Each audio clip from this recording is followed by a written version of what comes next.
Last time, the curse of Strahd.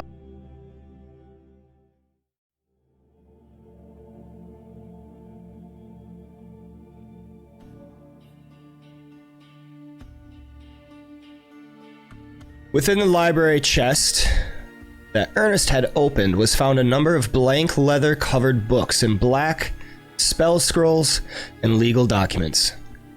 These documents turned out to be deeds to the manor, a windmill, and a will bequeathing all property of Gustav and Elizabeth Durst to their children, Rosavalda and Thornbolt. Ernest pocketed the treasures and continued on his way. And as our heroes continued their ascension within the manor home, they began noticing all of the decor and lighting change suddenly upon reaching the third floor. Gone were the warm, comfortable hues and rich drapery. What was seen before them and behind became dust and cobwebs of a home left unattended for many years. Upon the third landing, they encountered a full suit of black plate mail with a similar wolf's head helmet. But as Ernest crept around to spot the eastern hallway, a long screech startled everyone. The suit had moved. Like a black demon breaking free from its infernal prison, the armor swept forth from the cobwebs to strike a hammering blow upon the man. His allies joined the fray and maneuvered the enchanted mail towards the balcony banister, where Rufus flew at it with all his might. The mail was knocked from the balcony to thunder upon the floor 3 stories down. But after it lay still for only a moment, the suit of armor slowly jerked up to continue its pursuit of the intruders. One by one, the adventurers rained blows upon the armor as it climbed after them. Eventually, it was slain, to lie as a heap of armor plates at the bottom of the staircase. They then gathered themselves to venture further throughout this floor of the house. To the west was discovered a well-furnished room set with a grand mirror upon the wall. So Shani noticed a crack in the wall upon the landing as Dahlgrim felt a crease behind the mirror, both opening a secret panel to reveal a secret staircase leading up to a 4th floor. But as they stepped within, soft echoing sobs began from a corner of the bedroom they were in. Dahlgrim turned to see a female form facing the corner, head in hands, weeping. He slowly edged closer to reach out a hand, while the others followed closely behind. Dahlgrim's hand reached the woman at once, and it turned to face them with a grisly visage, all in rage. The woman's form had turned incorporeal and screamed at Dahlgrim, "Leave Walter alone! You will not harm my babe!" The specter wailed as it attacked. The band was hard-pressed to fend off its assault, its ghostly claws raking through their clothing and armor, sending chills across their spines. But floating through the party to disappear through a northern doorway, our heroes chased after and caused the spirit to dissipate, floating up through the ceiling, which revealed a nursery fit with a black crib on the far side. Soft babbling and fussing of a baby echoed about the nursery, and Rufus was prompted to rush to the child's aid, pulling back the black gossamer to see a black swaddled bundle inside. He also noticed a table off to the side, upon which sat a small ornate music box. As Rufus bent to pick up the babe, it disappeared, and the group was met with a vision of ghosts from the past. First was Gustav ordering a servant woman to bleed into the babe's mouth, the same music box playing its lullaby upon the table. Next, Elizabeth, his wife, arguing with her lord husband about their doom, and making mention that the crones would no longer treat with her. The baby is shown to be dead, but Gustav continues babbling on about how it will receive the same dark powers as their dark master. The visions passing to display the servant woman's needle prick lying upon the table next to the music box. So Shani did not want to touch these objects, but Dahlgrim needed to know. And so the Durgar bent to pick up the objects, beginning a new round of visions. Gustav and Elizabeth were arguing once more, but Gustav was feverish with zealotry, explaining what was to be done to the baby. His wife revealed that the wise women of Berez, for which he had made some sort of pact for this power, had gone after their children Rose and Thorn. And then the visions faded to a new figure. A gaunt man, pale but of obvious noble lineage, dark features. He was alone in the room, pacing about slowly. But upon noticing the music box and needle prick, his gaze turned from quiet curiosity to an intense rage as he turned to stare daggers at the party, then dissipating as the rest had. Something significant had happened here. Many years ago, one that had possibly caused the doom of the family who dwelt here. This last figure had played a large role. Next, they moved up to the attic where the nurse specter was encountered once again. A final time within a furniture storage room. Her skeletal remains were found within a trunk, slain by multiple stab wounds. She attacked when they were disturbed, but was quickly vanquished and sent to rest. But before departing, she spoke to the heroes. Her curse had been lifted and returned to her normal self. This specter was the family's nursemaid and had been tricked into an affair with Gustav, bearing him a son, after which Gustav quickly turned manipulative and controlling.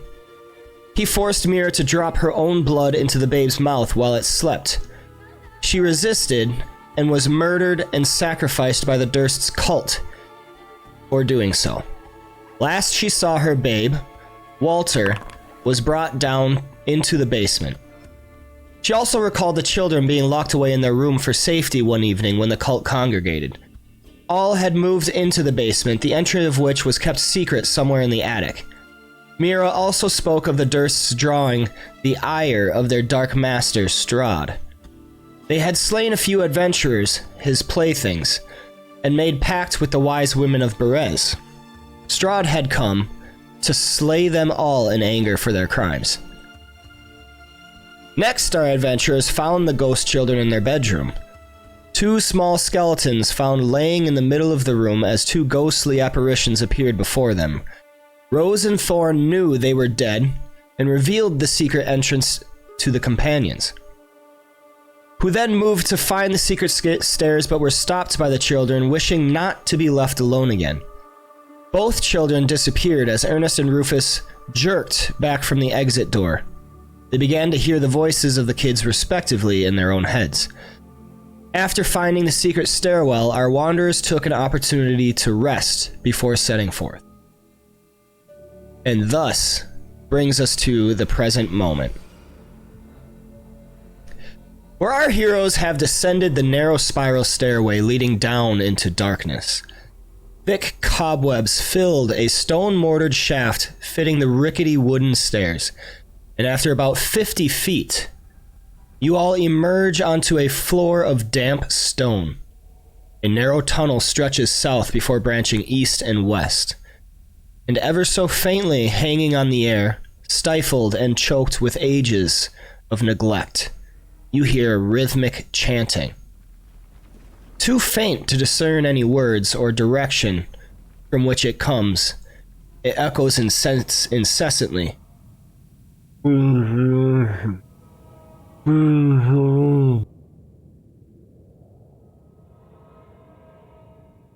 What do you do?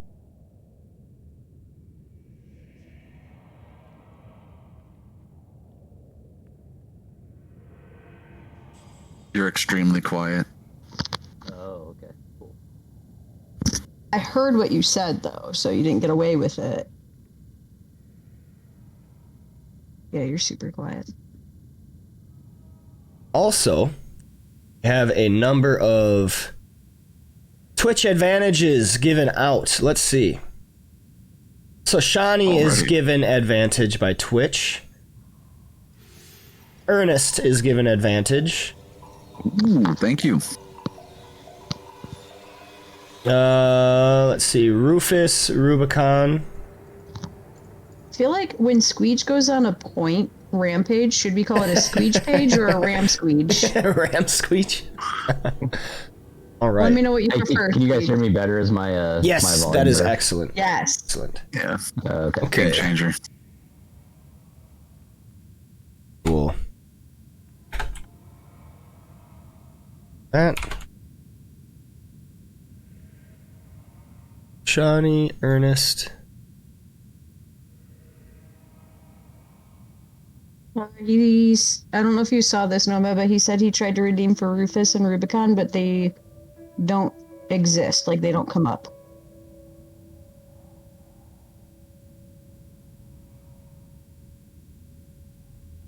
That's weird. Nomad, could you point out where the stairs that we're coming from or down are approximately? Is that my token closest to the Yep. stairs, or is that? You're still on the stairs right now, yes.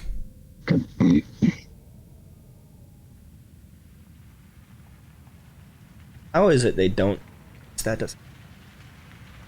Well, I'm just going by Squeege's report. Yeah. He has. Yeah, I see They that. haven't let us run yet. I'm just speaking out loud.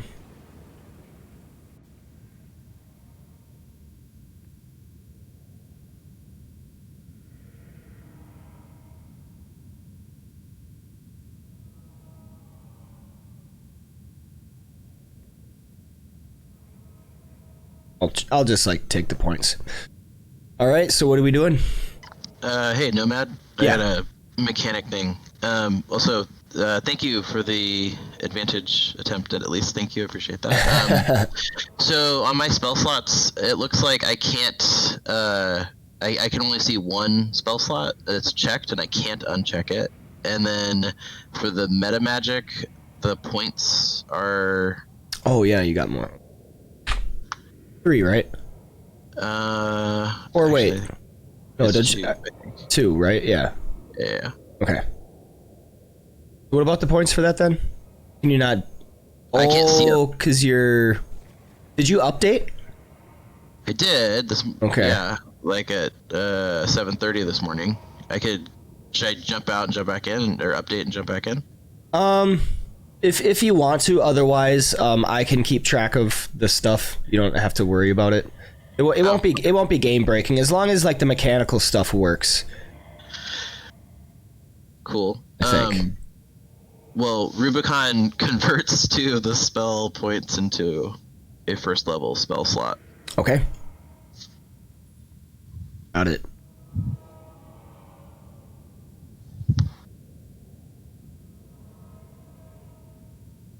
Can Rufus talk to Thorn at this point? Can he ask him which direction to go or not go?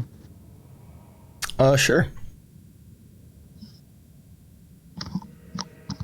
Hey, little man, why don't you tell me where are we going here? It's really dark. I can't see shit. I mean, I can't see anything. Where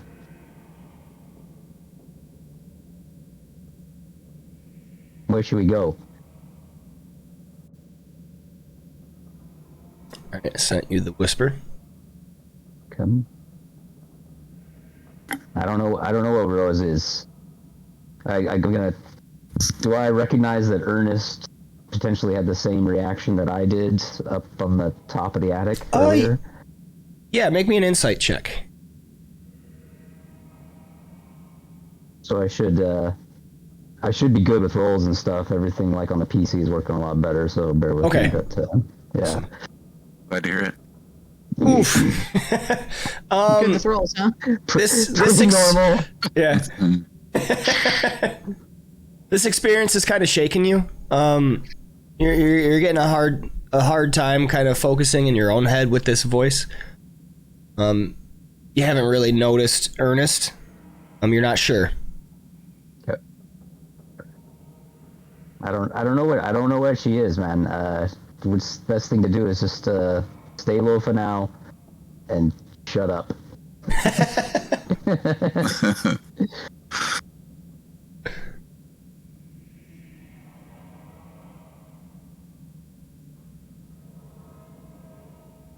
Okay. I unlocked your tokens. Well, guys, I say we go this way first. And Ernest points that way. So Shani just nods, making eye contact with her brother. Ernest waits for Dahlgrim. Sounds good. Yeah. Let's do it. Rufus just flies on top of us. He's Buzzing- excited. Buzzing He's around like, your heads. Well, how tall is this crawl space or walkway? Great question. Hey guys, just so you know, I can't see anything. The ceilings here are about 10 foot high. Gotcha. Rufus is gonna stay pretty close, almost within feeling distance of both Shoshani and Ernest. Quietly, stealthily, barely moving. Yeah, Dahlgrim, should we maybe let's try to do this quietly. Sounds good. Sorry, the tunnels are 4 feet wide by 7 feet high. There are timber braces at every 5 foot interval about. We just did the fantasy grounds equivalent to that whole going to the left, going to the right, going to the left, going to the right. Right. In this room, you see a wooden table with 4 chairs standing at the east end of the room. To the west are 4 alcoves containing moldy straw pallets. And as you enter, you see a faint, wispy form kind of moving through. Seems kind of like another vision, but it doesn't halt you quite like the others. It's almost like passive. There is a gaunt form ripping through a number of others, slashing with its hands, laying down figures upon the ground. And just like that, it's kind of gone.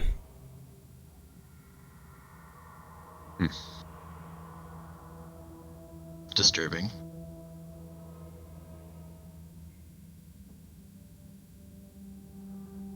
Are there anything in the beds or kind of in the alcoves of interest, or is it just like straw mats?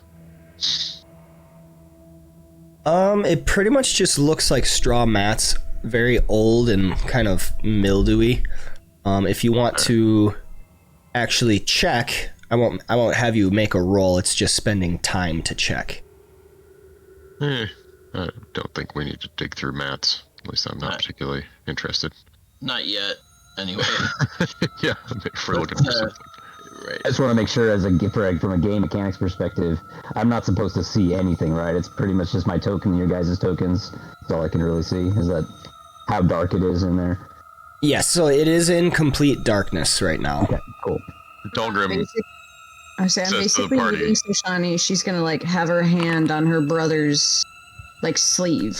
So she's holding onto Ernest. So I'm gonna keep her next to him, but I don't know where I'm going. Maybe I should keep a watch on our backs. Who has dark vision? Do you? I do. Okay, because I do as well, so I can lead and... I'll watch our back then, because... So then, how about Rufus go right behind Dahlgrim? All right, but this dwarf kind of smells a little, and I'd rather. Okay, if I mess, I'll be there, but I'd rather be behind you, bud. You don't have to follow right behind his ass crack, bud. Dahlgrim spins violently, his hammer almost just barely missing him. Rufus, if you prefer, just hold on to my hood. All right, that's fine. I'm fine here next to the dwarf for now. I'm just letting you know I can't see shit. Looks like more stairs here. Oh. So Squeege gave me disadvantage, gave the DM a disadvantage. Thank you, Squeege. What a guy. What a guy. All right. And you see some stairs leading a little bit down Dahlgrim into another room.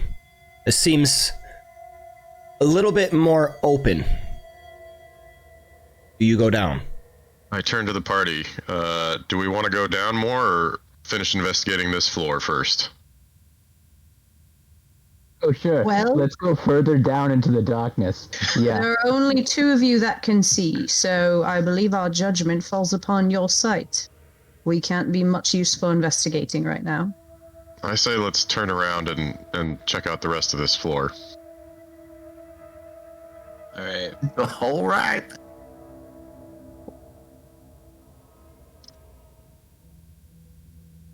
They're occupying the same square again. I like it. Well, I'm keeping her right next to you, remember? Uh-oh, we're losing them.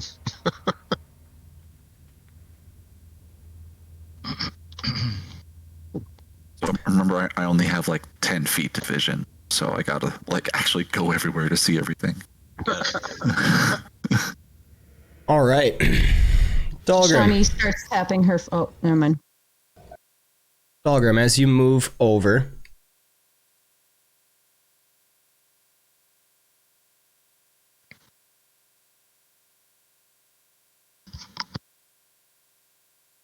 I didn't mean to go half off square. Swear. I don't know what happened. I think I got stuck on the wall.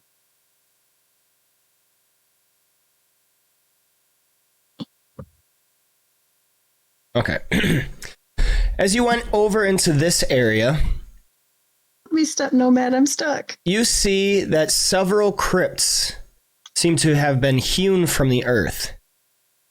Each crypt is sealed with a stone slab. These crypts, the stone slabs, are lying against the walls.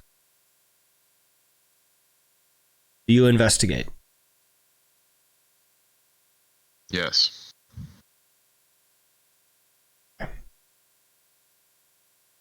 The one you are looking at to the east is empty.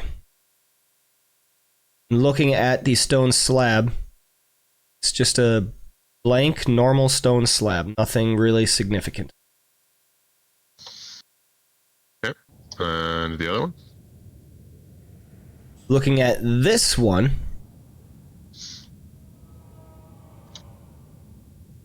the stone slab lying against the wall is seen to have a name etched into it. The crypt is empty, but the name displays Walter Durst. The baby. Hmm. Okay. And nothing in this crypt either, you said? Nothing. It is starkly empty. Sorry, real quick, Nomad. I think you have to get me unstuck. It won't let me do anything with my character token. Oh, gotcha. Thanks. Just a Rufus couple of too. empty crypts down this hall. Well, empty is interesting.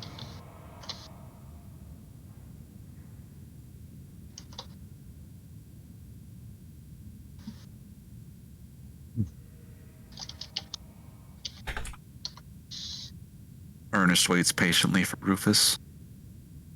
I don't know why it's not letting me move my character for some reason. I don't. Yeah, it's kind of laggy today. Yeah. There it goes. Yeah, I don't know. There it is. Shawnee's foot starts tapping. Are we still feeling it necessary to wander in the dark, or can I light a torch? Depends on how sneaky we want to be.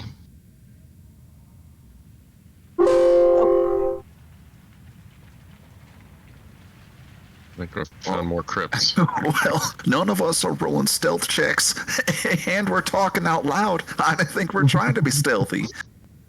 All right, at that, so Shani kind of lets out a huff, like a frustrated puppy that you won't play with, and she's gonna light a torch. Ooh. But I don't know how to put that effect on me. I've never had to use a torch before. It's my So- first character without dark vision. You know where you find the combat tracker? Yeah. You can the like sparkling man icon, the effects, if you open that, it has a torch light preset. You just drag and drop that onto your. Now everyone can see. She kind of looks around, blinks. Oh god, that's so much better. Oh no, Squeege gave me another disadvantage. All right. She looks around for Rufus. Still doing all right, little friend. Yeah, it's better. I like that flaming stick you got there. That's better. Yeah, I've spent many a time in the woods, but I don't like wandering around and building in pitch darkness. I totally agree.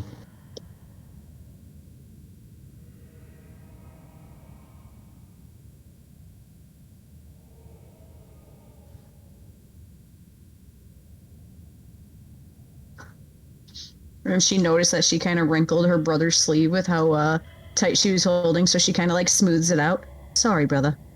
Oh, don't worry about it, sis. I hardly noticed.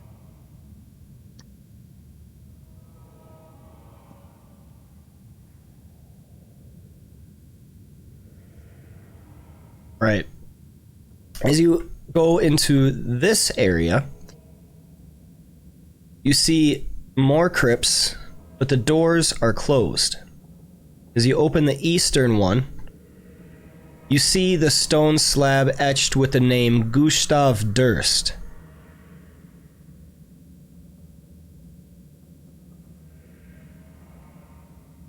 Gustav was the one who wrote the will.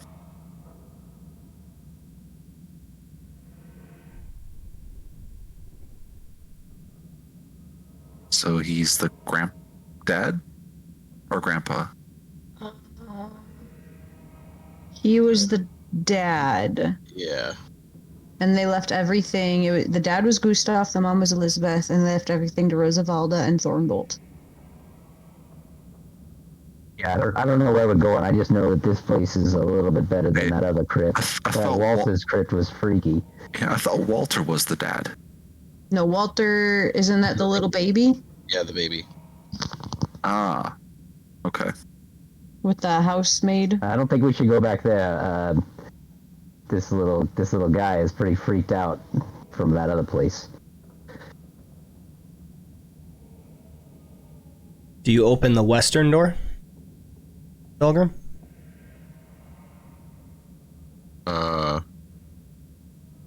Yes. Okay. You can click on it. It's right beneath your character. Oh, there we go. As you open this crypt, using your dwarven dark vision, you see the name Elizabeth Durst etched onto the stone slab.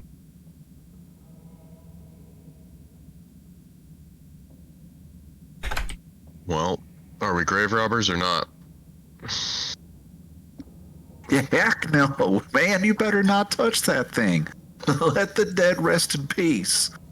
Well, are they truly resting peacefully, brother? They've been coming up and haunting us this whole time. Oh, these haven't been opened. Let the few that have managed to find peace in this place remain peaceful. She just kind of nods. Yeah, I'm not inclined to disturb these.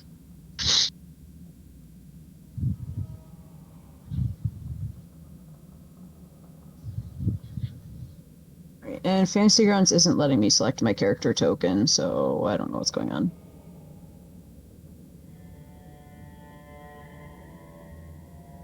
Not? Hey, There we go. now it is. Did you do something? I just moved it. I don't know what keeps, like, maybe it's just getting stuck in weird ways, but I was in a hall. I don't know. Thank you. So Hey, just Nomad. yeah. What was back here? This like circular thing. What was that again?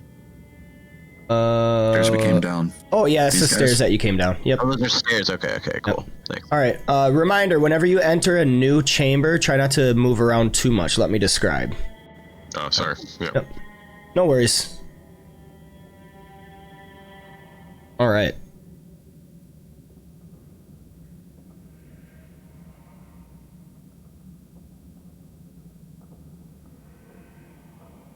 So, this room contains a plain wooden table flanked by long benches. Moldy humanoid bones lie strewn on the dirt floor.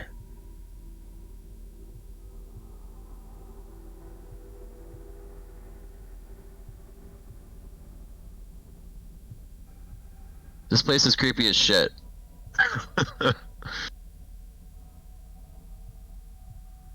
I'd like to take a closer look at some of the bones. Like, do they look chewed on or damaged? Make me an investigation check. It's such a Durgar question. They do look kind of chewed on. Somebody's been eating here. You wanted to know, perhaps by like what kind of creature or whatever, kind of investigate the chewing to see what kind of teeth it might. That would be survival check. Have to be you'd have to be proficient though. I'm not. I say, hearing that, so Shani would she'd kind of perk up and something's been chewing on bones, and she is proficient, so she is going to investigate. Okay. Please roll you it. want it in the tower? Yes, please. Okay. Where's my tower? Hello, tower. I buried it. I'm so sorry. Hold on.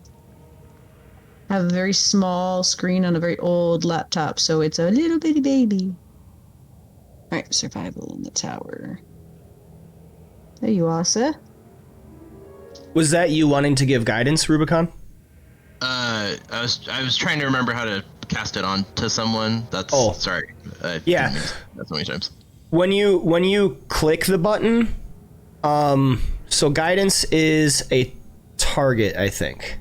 Yeah. Yes, and you're targeting yourself. Yes, Okay. I figured I'd just do it on myself first and then. Gotcha. Okay. Yeah, and then you can always drag any button you can drag on top of a token on the actual battle map, and then it'll apply that way as well. All right. So Shani, you bend down to look at some of these bones upon the ground. They're old. Very, very, very old. Some of them are even like seem like ages. And looking at the marks upon them from teeth, it looks like molars grinding. No creature dined on these remains. It was humanoids. Oh, God. And as you are bent down, I need everyone to roll me initiative.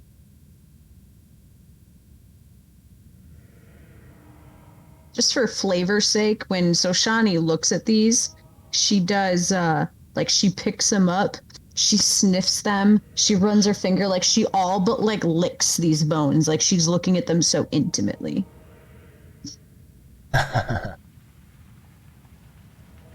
Right. So Shani, as you are bent down. So why did I get advantage?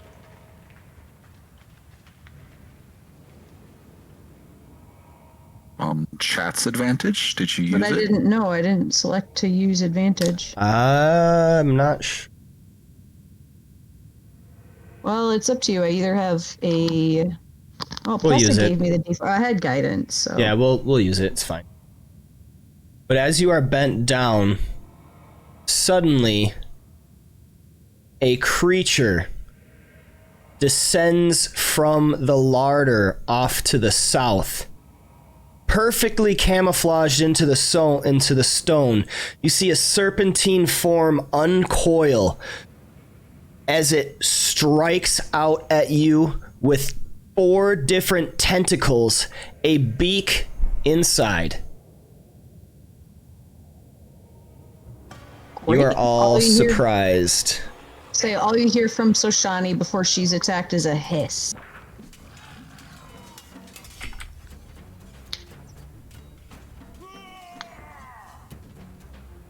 Right. Everybody managed to get surprised by this thing. It was going to reach out with its tentacles at Soshani, having advantage. which scores a hit. So Shani, you take 6 points of slashing damage, and as the tentacle kind of latches onto you, it pulls you closer into its snapping beak. Oh, shit. But you are able to dodge. And this takes us back to the top of the order with Ernest Sputer. Point. So Shani is like, there's like a jungle cat yowl coming out of her throat at this. Yeah, Ernest is gonna run over. If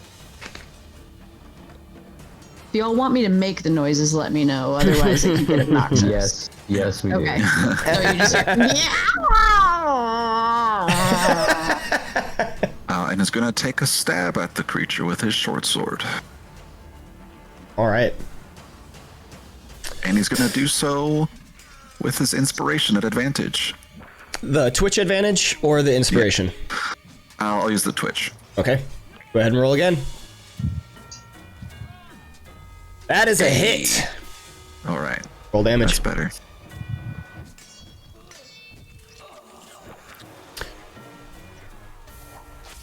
Nine points Nice. of piercing damage, burying into the rubbery hide of this creature. Cunning action. Going to use the disengage. And move back there.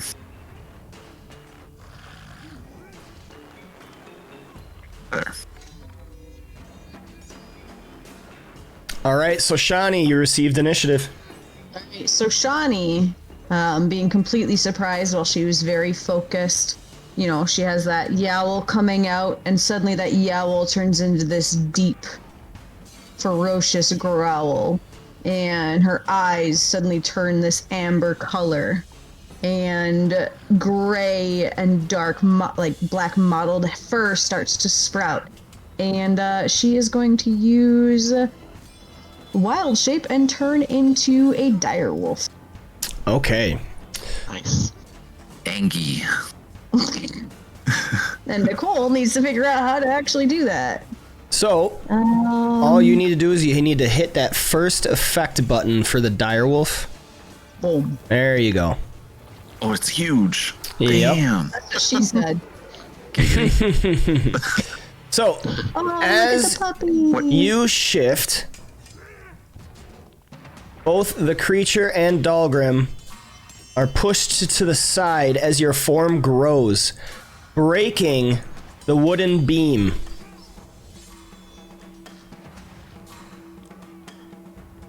A good picture. All right, now I have to remember because it's my first time doing this. Is that a bonus action to actually shift? For Moon Druid, it is. For regular Druids, it's an action, but Moon Druid, it is a bonus. All right. Then she in this shape. I don't know why it's click. Is that you doing that? All the animals there? Yeah, just keeping track of the wild shape. Okay. So I am wolf, and I am going to. We're going to do a melee attack against this creature.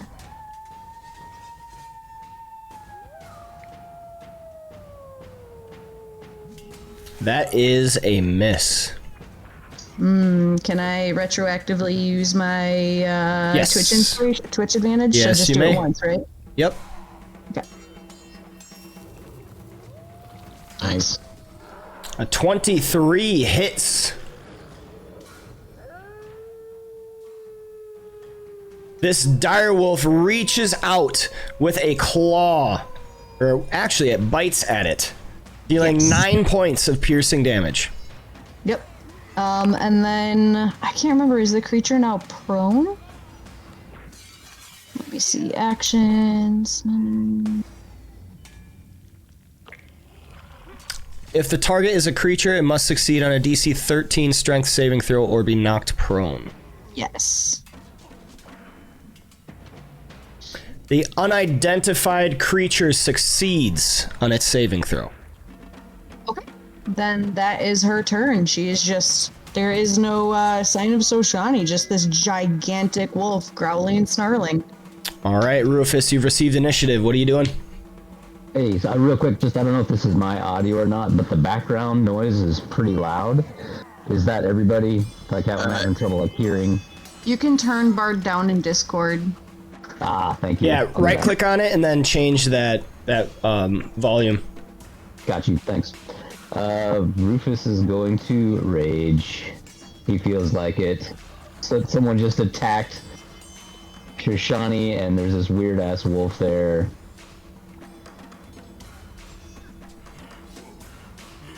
And he's gonna fly towards the creature.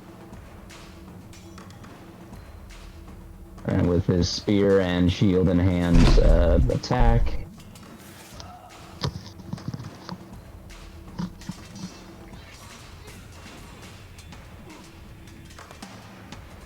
So how do I can't remember how I change in my weapons. I don't have the spear listed there.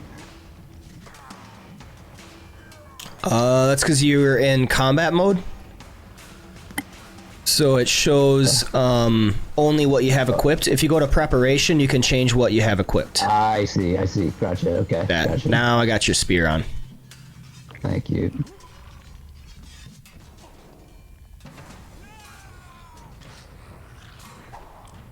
$10 is insufficient. You miss. And I'll be done. I'll be done there. Holding my shield.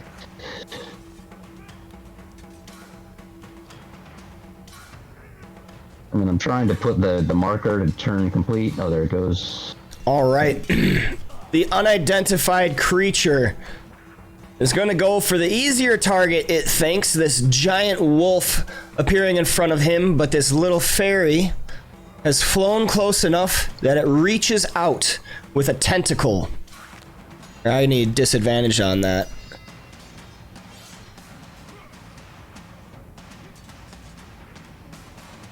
The Twitch disadvantage. Rufus, you dodge. Taking us to Nice. Rubicon. So I can't see most of what's happening yet. There we go. Oh yeah, that torch got dropped, I suppose. Yep. Well, I'm just not in the room enough. Alright. Can I ask, like, do I recognize this thing? Do I know what it is? You can't see it from where you are right now. So I move in 5 feet behind, Rufus.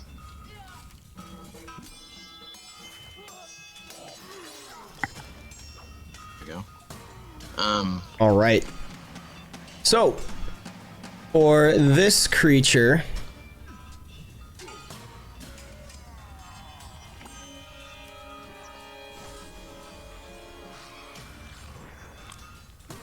I'm going to need an Arcana check if you are proficient. Damn.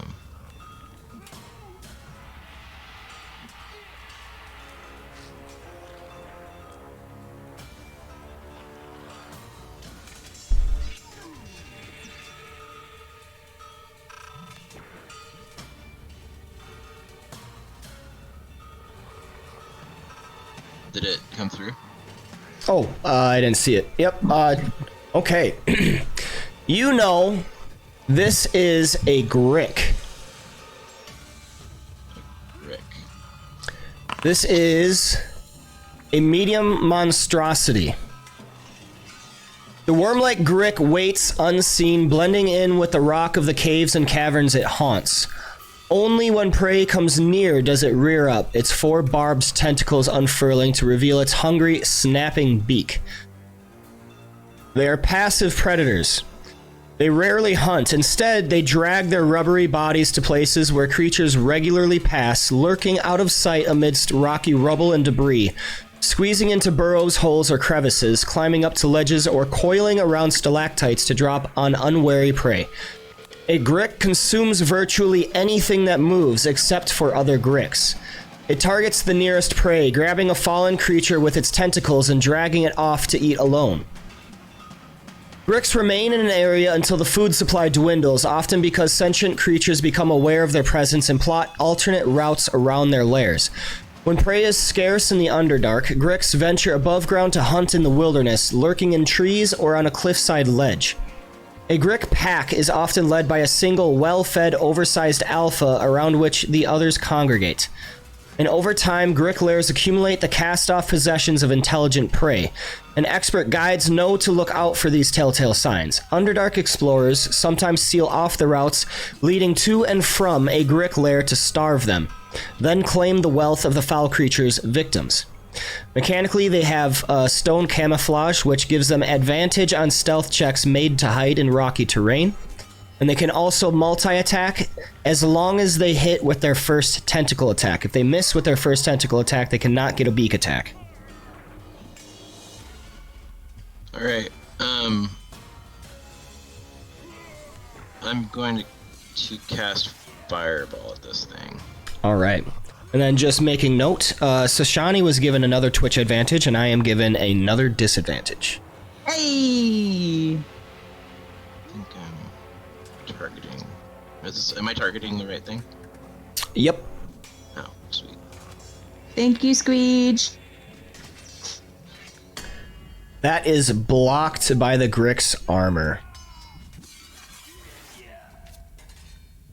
Okay, I'm gonna take a step back into the corner here. And that will be the end of my turn. Alright, Dahlgrim, you're up. What do you got?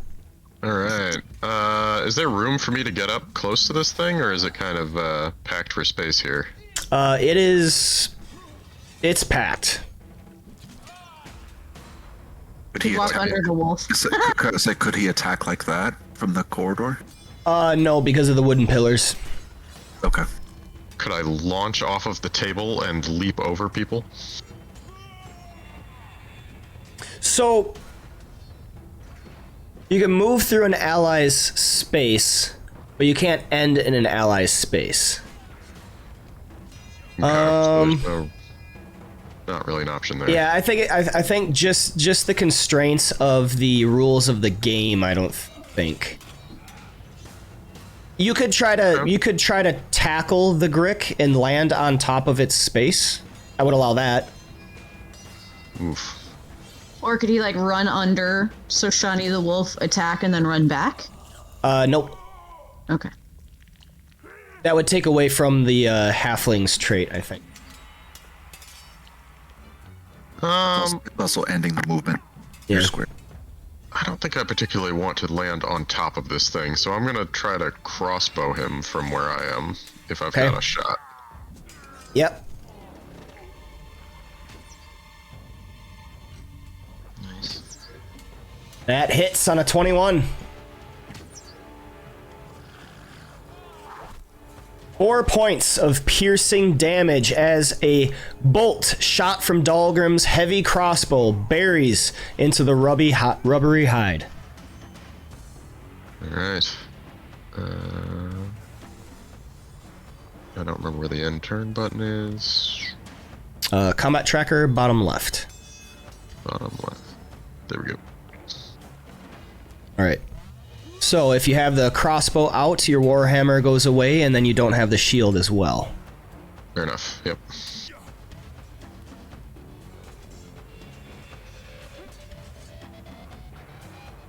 Alright. Back to the top of the order with Ernest Sputer. Alright. He is going to drop the sword, pull out the crossbow, and shoot the Grick. Alright.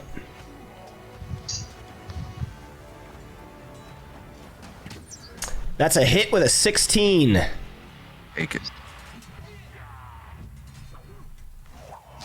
12 points of piercing damage as another crossbow bolt buries into the slimy Grick.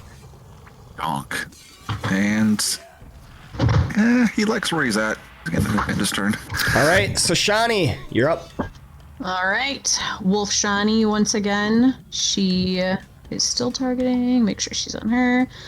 She will attack with a bite once more. Why did I get advantage that time? I don't have it clicked. Pack tactics. Ooh. Nice. No That's- Angie. That is awesome. That's why it's better than bear. Yeah, that's right. All right. I assume that's a hit. Yep, that's a hit. 8 points of piercing damage. All right, and then it needs to roll again for being knocked prone. Correct. Think the DC is 13. Correct. Yep. It fails on a -1. So I know that helps, or that hurts for Or on a natural one, I should say. ranged hitters. I'm sorry, but Wolf's got to do what Wolf's got to do. You see that as the Grick is kind of knocked flat, it regains its composure quite easily. Seeing this, Wolf Shani, she her snarl deepens, her lip curls.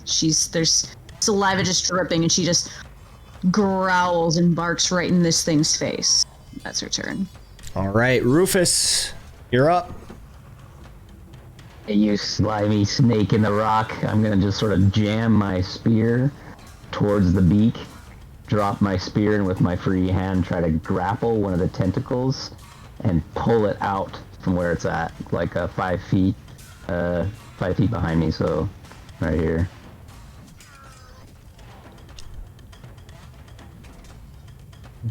And then do I get advantage for that? I don't know if that's rolling. I thought it would do it automatically if I was a raging.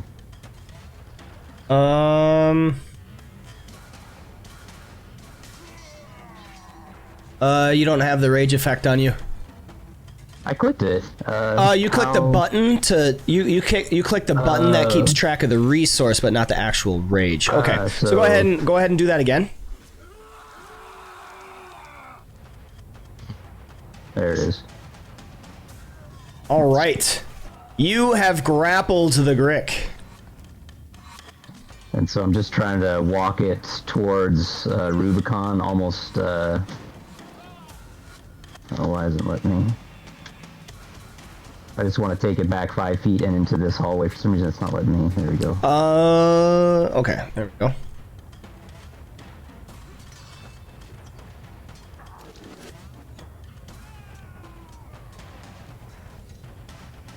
All right, that'll be my turn. Okay, the Grick doesn't have any movement, so it's prone and grappled. It's gonna strike out at Rufus.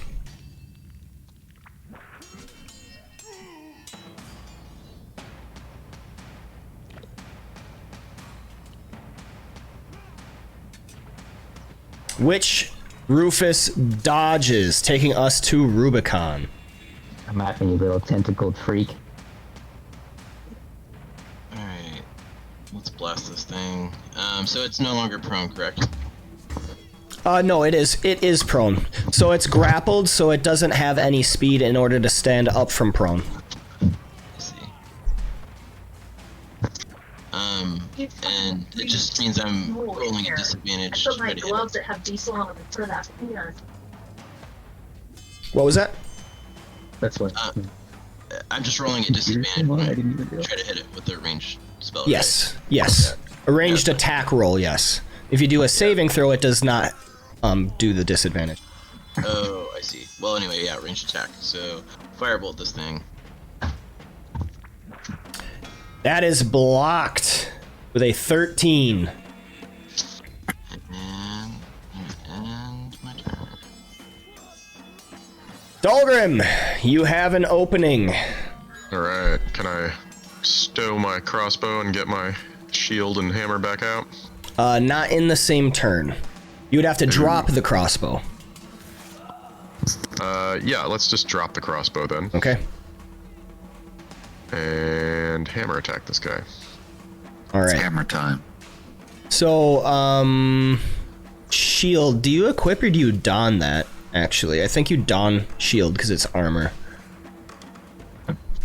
So, is that possible or no? Not the shield, but you could get the warhammer. Okay, we'll just attack with the warhammer, shieldless. So I'm gonna move to. Can I move behind it over here? Yes. Okay. And what about?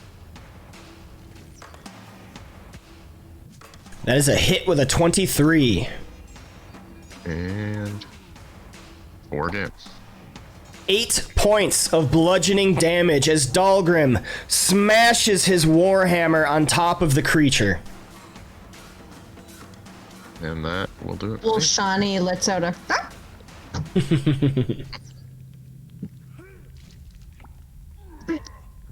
All right. Back to the top of the round with Ernest Sputer. All right. Ernest also sees that he has an opening, especially since this thing's prone. He knows he's got a little extra good swing on it. He's going to drop the crossbow, pull out his other short sword, and run up on this thing.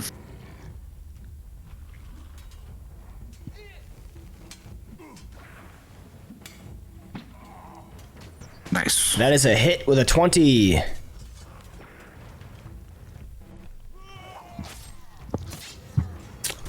Ernest, how do you want to do this? Oh. Well, it's on the ground, and it sees its head writhing and trying to attack Rufus before, so he just does an overhand chop. Slices the thing right at the neck. All right, as Ernest steps up, his crossbow tossed off to the side, slowly taking out his short sword from the scabbard. One quick chop down on top of this creature severs the head from the rest of the body, and you see the 4 tentacles lie limply on the floor as the beak clicks a few times, then laying lifelessly upon the ground. Congratulations, you have defeated this Grix standing in ambush. Get bent. Well, Shawnee, suddenly her tail starts wagging. All the bones are getting scattered everywhere. She turns to Ernest and starts licking him, her tongue covering like his whole face. Say Ernest like holds up his hands to protect himself from, excessive licking, and just like rubs her muzzle. Rufus in a rage continues to bash the shit out of the dead animal, just repeatedly with his shield over and over and over again. All right. Turns it into Grick pudding. So Shawnee then turns and pees on it. Wow. Marking the territory, okay. Before too much rage, he'll pick up his spear too. But before too much damage is done to this thing, could Ernest try to get his crossbow bolt back? Yes. So for however many crossbow bolts that you have used, just roll a d6 for that. Or that just kind of goes for ammunition. All right. I just shot one.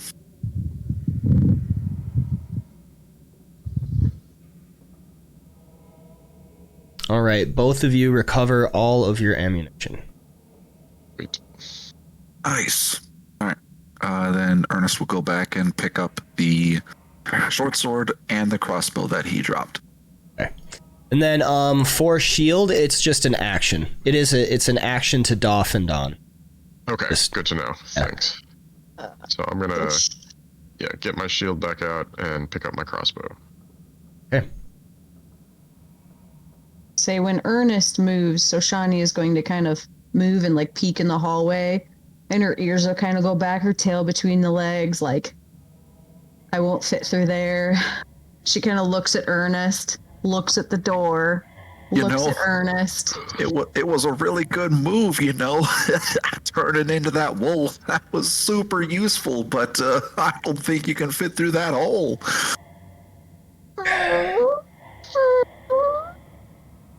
I mean, maybe if you squeezed, but if that's the case, well, you shouldn't go first. And she'll, suddenly the fur will start to disappear, and she will unwild shape, realizing this was not a convenient place to wild shape into such a large creature. All right. You live and you learn. Okay, I got excited. And she'll, Whoa. Did you guys see that? She turned into a wolf? Yeah, holy shit. Yeah, man, that's how druids work. She'll jump over the table and, Oh, brother, you did such a great job slaying that animal. Oh my god. Oh my god. Oh man, is that your voice now? she kind of says, Oh, apparently not everything goes back to normal right away. It's like when you wild shape into something small, your voice gets like super high pitched. I just imagine like coming from the wolf. Hey brother, what's up, bro? thought about that, but I decided to just make it that either way. That's awesome. I like that. That's hilarious. I'm giving you advantage for that. That's hilarious. Or I'm giving you inspiration. You know, I have to give it to the rest of the team though, because I did the Bulbasaur voice one time on break, and we all decided I should do it. Yeah, absolutely. I love it. I was waiting for it. I love it. Yeah, I'd totally forgotten. That's awesome. Is there She kind of all of a sudden look just for any? and she like coughs and just like big old like hairball. So that's actually what I was just about to say. So does Rufus find any evidence of the remnants of that wolf? Is there any hair around, or maybe he then picks up the hairball and curiously maybe slips it into his pocket? Yeah, probably a little bit of tufts of fur. Okay, yeah. Rufus is gonna try to look for little tufts of. Just take a second. She kind of sees him doing that. She kicks the hairball towards him. Well, if you're a collector of strange things, I wouldn't question it. The But, hairball does not deter Rufus. She kind of raises one eyebrow like the Rock, and it's good to have my normal voice back. Quick mechanical question. It's been Yeah. a long time since I played a druid. Does the damage that Shosani received before she transformed remain, or does she go back to? Oh no, Full that HP. remains. I thought that was damage that she sustained during the fight. I had 6 points of damage. Okay, yeah, I was confused. The druid extension isn't messing with the size correctly, so I thought it messed up. Okay, Oh, thank you for that. Yeah, the damage that you took before remains. Yes. That's what I thought. Just trying to be honest. Yeah, no, I appreciate it, because I honestly was so appreciate excited that. about finally doing my wild shape that I didn't look at it. Well, guys, over here, there's just some more stairs that lead down. I guess we gotta go the other way first, right? Sounds good. We haven't gone down this hall. Oh, don't forget, sis, to pick up your torch. Yes, thank you, brother. And she, it already has an effect on her, so I'm just gonna, she runs and picks it up. Right. I'm gonna be intently staring at the walls from now on. Rufus is just gonna be like banging his shield up against the wall everywhere he walks, trying to kind of assess for any of the creatures coming out of the wall. I thought it was just because you're angry. that too. Fuck this wall. So Shiny, every now and then, she kind of like rubs like her gums. Growing those teeth is quite. It does make your mouth quite sore. Oh, well, how was it, sis, being an animal for a little bit? Well, let's just say the only reason I am not still a dire wolf is because, well, I couldn't get out of the bloody room. Oh, so you felt all right then. You enjoyed the power it gave you. It wasn't just that, my senses felt keener, and I felt far more emboldened by all of you fighting the same creature around me than I've ever felt before. I felt this man. comradeship. I'm almost a little jealous. That sounds awesome. I still am tempted to lick my hand, though. It's quite strange. You don't quite shake everything off right away.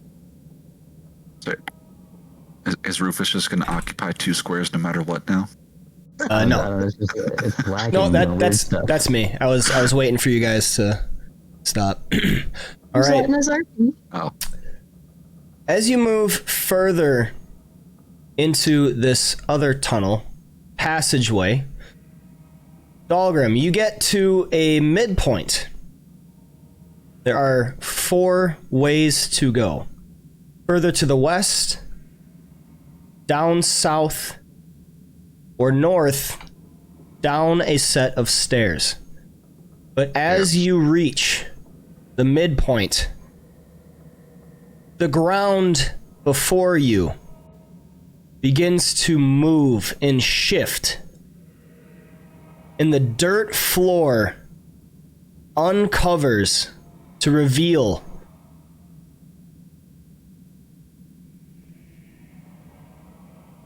three figures emerging from the ground. These dark, pale bodies begin moving up out of the ground, looking straight at you and hissing as they lurch towards you. I need everyone to roll me initiative. Damn it, you had to let me stop being a wolf. Out of the frying pan into the freezer. I don't know why I keep getting advantage on my initiative. Let me look through my abilities. I don't think I should have advantage on it. I'm gonna study some stuff. I don't know. So you have advantage on wisdom checks. Yeah, that's wisdom. And perception. Yeah, like I have nothing selected. Roll it again. Yes, sir. Strange. Initiative X. Yeah. Alright, roll it again now. I would say I can't recall having anything that gives me advantage. It's that There it is. perceptive. Oh. Okay, that's weird. The perception advantage? The perceptive advantage check, wisdom advantage check. Oh, I mean, It's That's affecting weird. initiative somehow. Yes, Yeah. for some reason it's affecting initiative. Does your initiative use wisdom? No, it doesn't. Okay, no worries. I got it. I got it now. So, all right, and then I am using the disadvantage for these initiatives. okay, but I don't get the 3 for my initiative, do I? Let's see. What did you first roll? We'll give you that 16 and 8. a 14. We'll roll that 8. We'll use that 18. Okay, thanks. I was like, wait, panic. No, please. All right. We begin with Soshani, who you hear coming from further within, knowing Dahlgrim is further in the tunnels.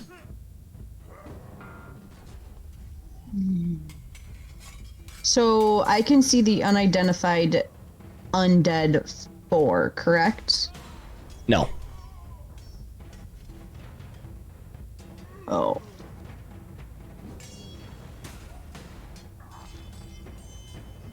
Is that... Okay. So, question: Can should I be able to see Undead 4? No. That's what I just said, babe. I don't know why the lighting isn't working there. Weird. Maybe bleeding through the wall for some reason, because that's the only one I could see. Yeah, oh, so there's... he's on the other side of a wall? Yeah, he's on the other side of a wall. Oh. Yeah, like the only way to go through that area is through. Oh, that was weird. There we is go. through Now I here. fixed it.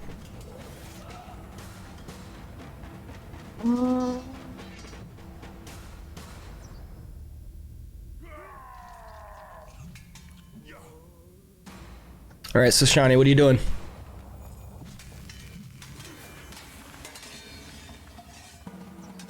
I'm going to...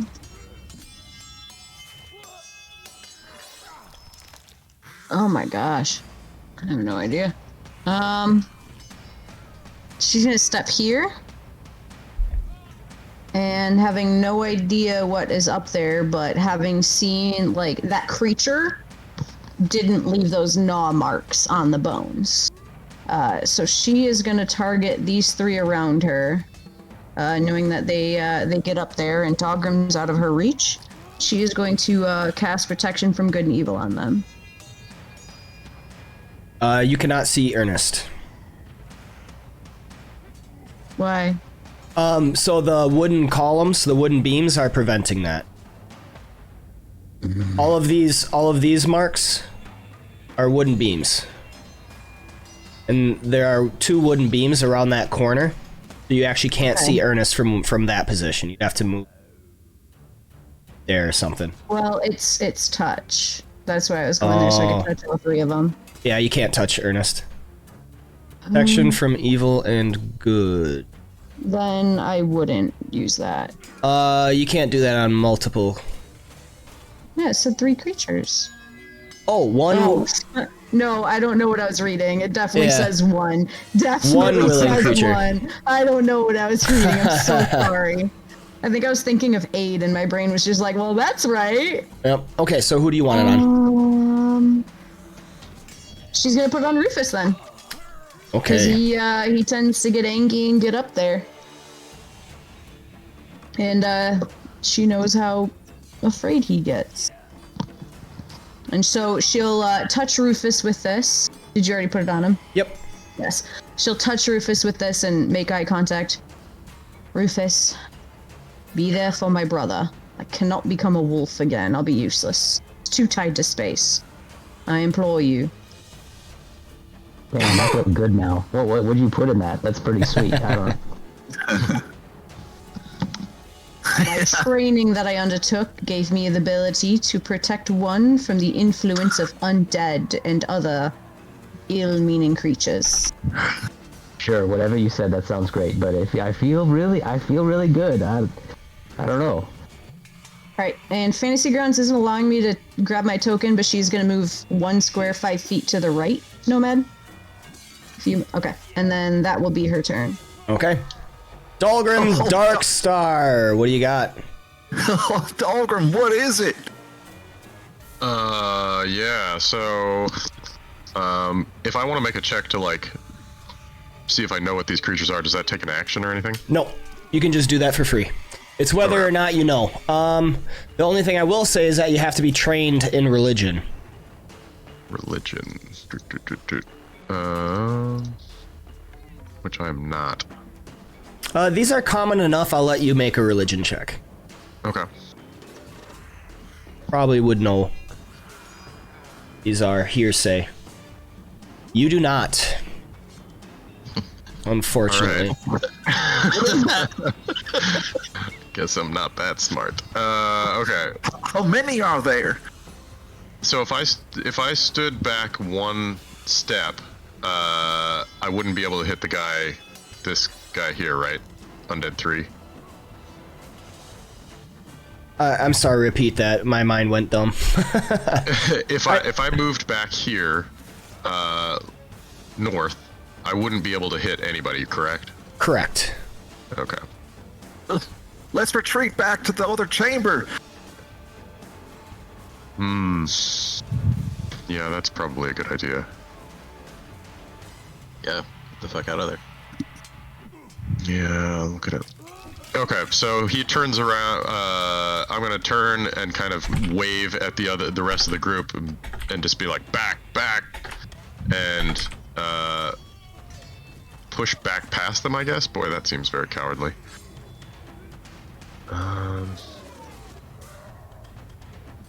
Yeah, well, that's what we're gonna do, though. It's strategic. Yeah, so I'm gonna move back to that spot. All right. Do you want to disengage? Oh shit. Yes, you probably do. Yeah, I guess so. Sorry.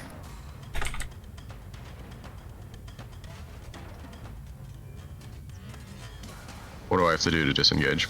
You just say, I disengage. Disengage uses your action, however. Okay, so I disengage and then move. Yep. Oh, I could have stayed a wolf. I could have squeezed through it. It just would have cost me. Yeah, squeezing's possible. I said squeeze.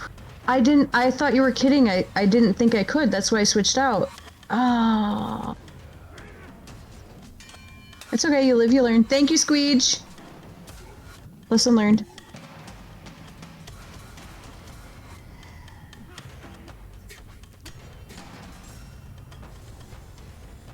All right.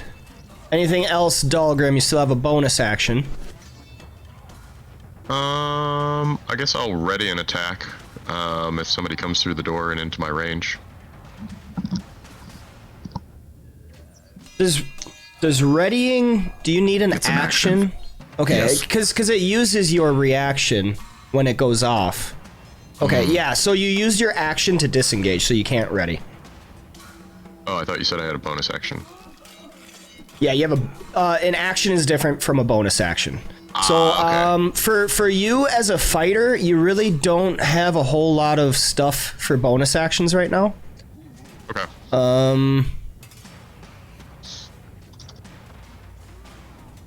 Yeah, that's fine. Yeah, okay.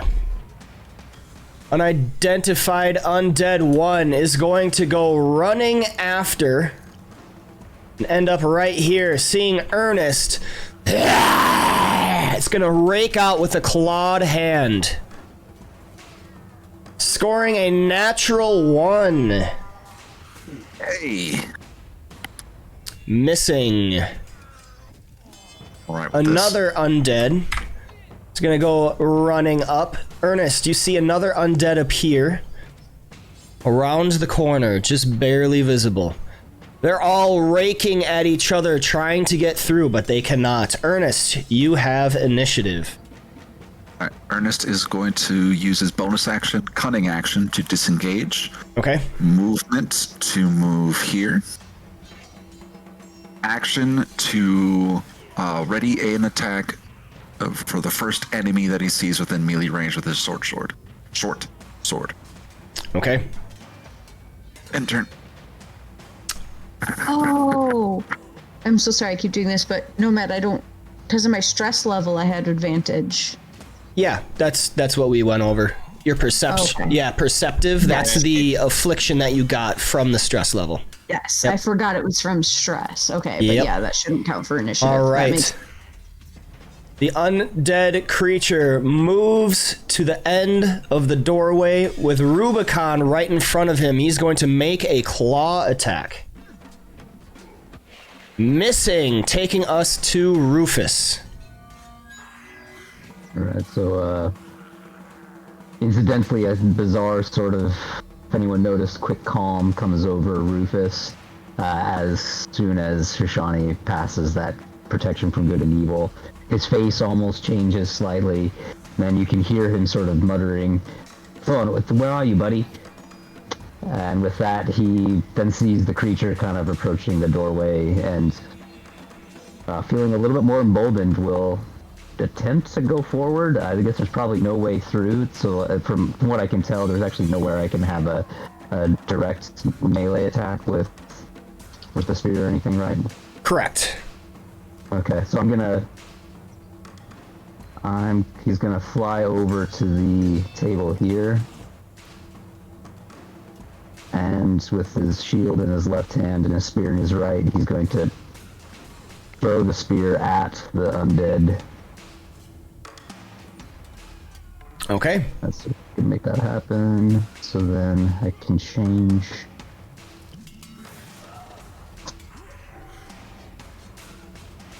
Rufus puts his spear in hand above his shoulder and throws it. It buries into the shoulder of the undead. Go ahead and roll damage. Whoa, nice. 14 points of damage due to sneak attack with the spear. All right, and that'll be his turn. All right. Rubicon, you're up.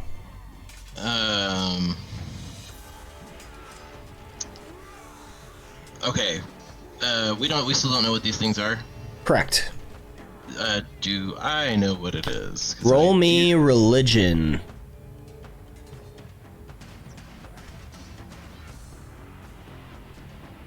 You know, these are ghouls. So I yell out to everybody, "These are ghouls!" Ghouls roam the night in packs, driven by an insatiable hunger for humanoid flesh. Like maggots or carrion beetles, ghouls thrive in places rank with decay and death. A ghoul haunts a place where it can gorge on dead flesh and decomposing organs. When it can't feed on the dead, it pursues living creatures and attempts to make corpses of them. Though they gain no nourishment from the corpses they devour, ghouls are driven by an unending hunger that compels them to consume. A ghoul's undead flesh never rots, and this monster can persist in a crypt or tomb for untold ages without feeding. You also notice rags on the ghoul's body, looking kind of like a religious garb, or perhaps cultist garb. Alright, I am going to... So this thing... I've never used this spell before. I'm going to cast Word of Radiance. Okay.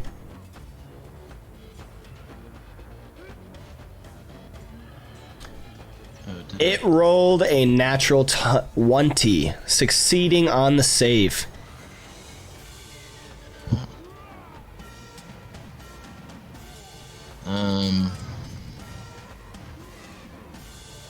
And then I'm gonna move back. Okay, you will take an attack of opportunity. Yes. All right. Rubicon brandishes a holy symbol, utters a word of radiance as it erupts from him, trying to singe the ghoul, but the ghoul manages to stave it off and rakes out a hand on Rubicon as he moves away. Missing. We return to the top of the order with Soshani. All right, so Shani, she is going to, because now I can see Ghoul 4, correct? Yes. All right, it has a little bit of cover. Yep. Okay. I'm just making sure it's on the right side. So she's gonna move there, then there, then there.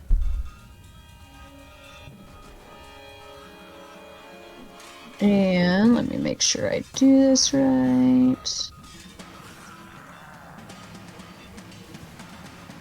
Yep. And then she is going to target Ghoul 4. She's going to use Thorn Whip. That is a hit. Roll damage. Oh, come on, really? 1 point of piercing magical damage as Soshani's Vine Whip lashes out, grabbing on to the ghoul, pulling it forward. Ernest, take your ready to action. She's just making sure that she doesn't hit her friend Rufus.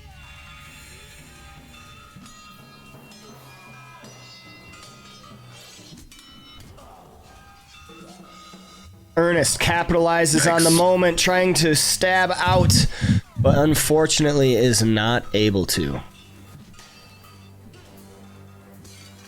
Anything else, Soshani? Soshani's nose kind of curls, like the temptation to go wolf again is it's building, but you just hear a growl in the bottom of her throat, but that's it. All right, Dahlgrim. What do you got? All right. Hammer attack.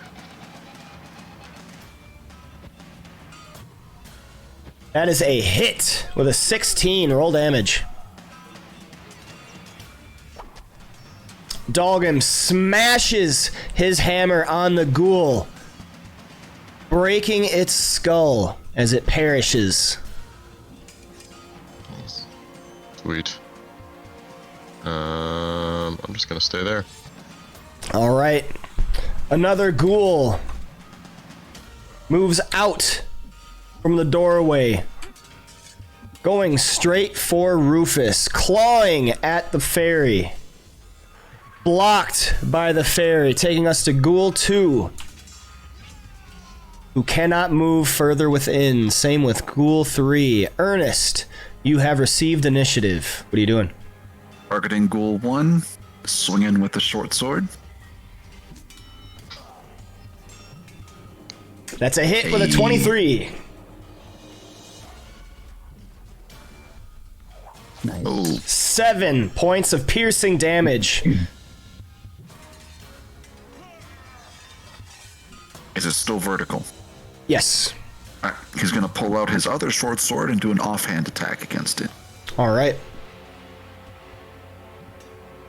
Another hit. Quick succession, Ernest slashing and stabbing out at this ghoul in front of him. Another 6 points of piercing damage. The ghoul is still unalive. And Taking that's all I us can to do. Rufus. So I was getting excited as Bershani thorn whips the ghoul with the spear embedded in his chest towards me as he reaches out, trying to grasp the end of the spear handle. Dahlgrim's mighty warhammer and Ernest's quick blades kind of dispatch the foe. As this other ghoul comes forward, I'll try to, just with my shield, knock that ghoul prone.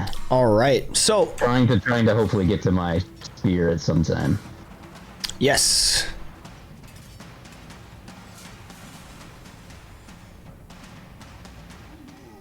All right. As Rufus smashes his shield onto the ghoul is knocked prone. Alright, that'll be my turn. Rubicon, you're up. So if I move down just 5 feet in front of Soshani, am I going to be blocking her view? Nope. Allies do not count for cover. Okay, I'm gonna move. Yeah, so I can see this other guy. Or I should say, allies do not count as blocking cover for enemies. Okay. And then I'm gonna cast Firebolt at ghoul number 2. Okay.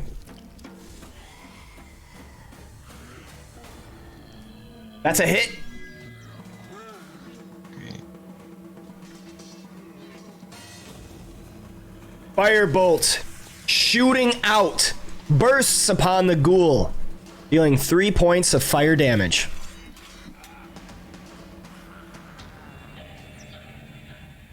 And I end my turn. All right. Back to the top of the round with Soshani. All right, so Shani.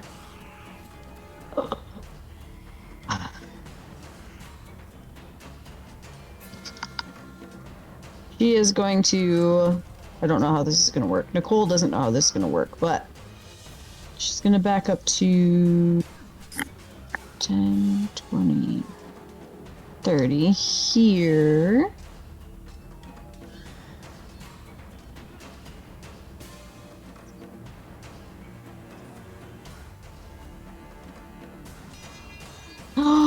Oh no, I just thought of a better thing to do. Hold on, I did 15 feet. What's my movement? 30? I think I can still make this work. Pacing back and forth nervously. I know, Nicole just did a dummy. You can't cut the corner like that. Can I, since Nicole realized something different, can Nicole retract the movement she initially did? Yeah, go ahead. Oh, you're so gracious. I really appreciate it. Right, so 5 feet, then 10 feet. I have to do 2 different movements. Alright. And she's actually then going to... Even more so, she'll pop here, and then here.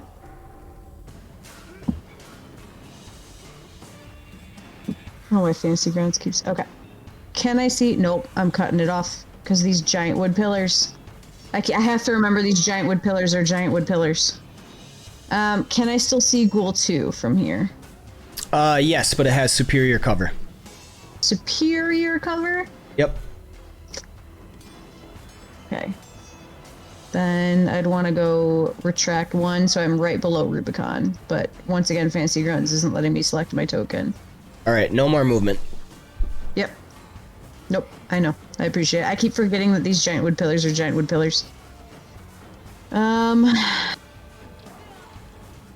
So because it's not letting me select my token, I can't target anyone, but I'd like to target Ghoul 2. Okay. And I would like to... She's actually going to whip out her light crossbow. Will you let me target? It's driving me bonkers. Okay, hold on, let me see if I can do it here, because I can't not target on my own. Oh, they're not in the combat tracker.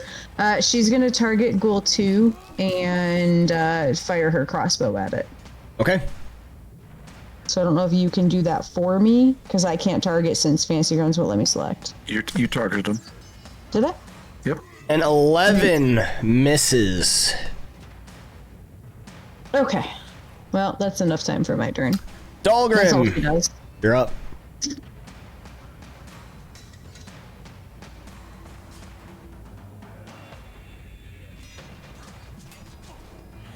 Can't hear you if you're talking. 22 hits with your Warhammer. Sweet. Yes, I had muted. Thank you. 10 points of bludgeoning damage, cracking open yet another ghoul's skull. Skull Kraken. I love it. Just drag him out here for you to smash him. Skull Crack cracker! up another one. Like an assembly line. All right. Ghoul 2 is going to move up. And Rufus, right in the line of sight, the ghoul is going to rake out with its claws. Rufus dodges once again. Ghoul 3 cannot move past that damn wood pillar right in the way. Wait, no, he can jump up on the table. Okay, so 5, 10, 15 to get right here. Ghoul 3 is going to target Ernest Sputer with a claw attack, scoring a hit on a 17. Ernest, you take 10 points of damage, and you feel this numbing sensation wash over you from the wound, but you succeed on your Constitution saving throw. Ernest, you have received initiative. What are you doing? All right. Well, Ernest doesn't like that, so he's going to target Ghoul 3 with a short sword. That's a hit.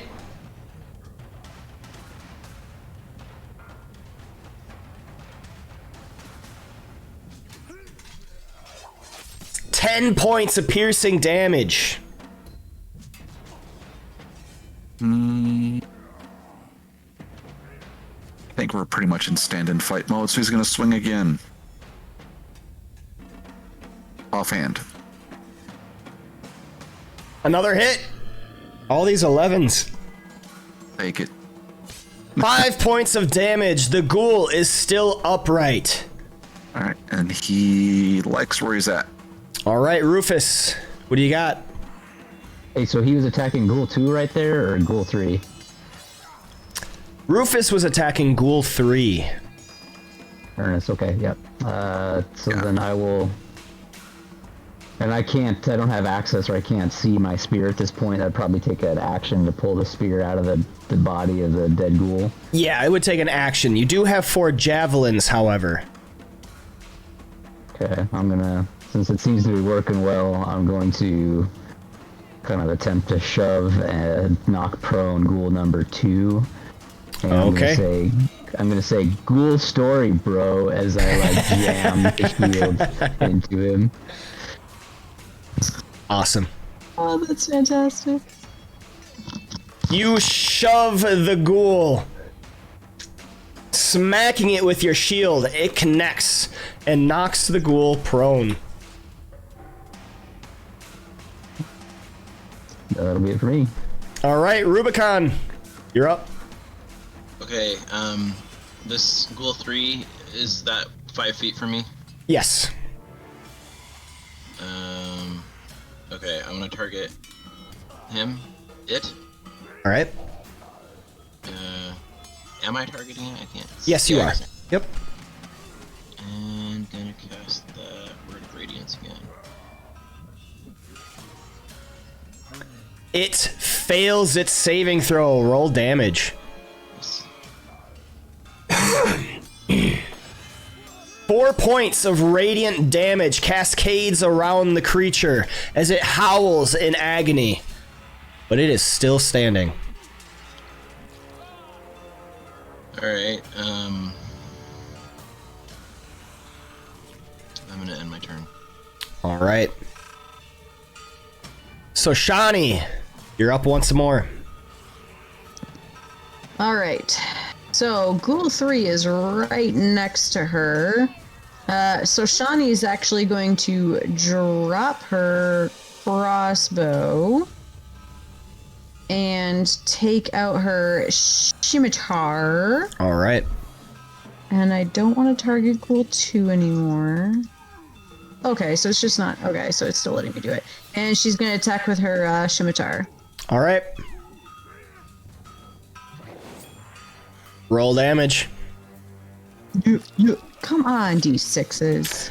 As your scimitar comes slashing out, it slices the chest of the ghoul, who drops to the ground.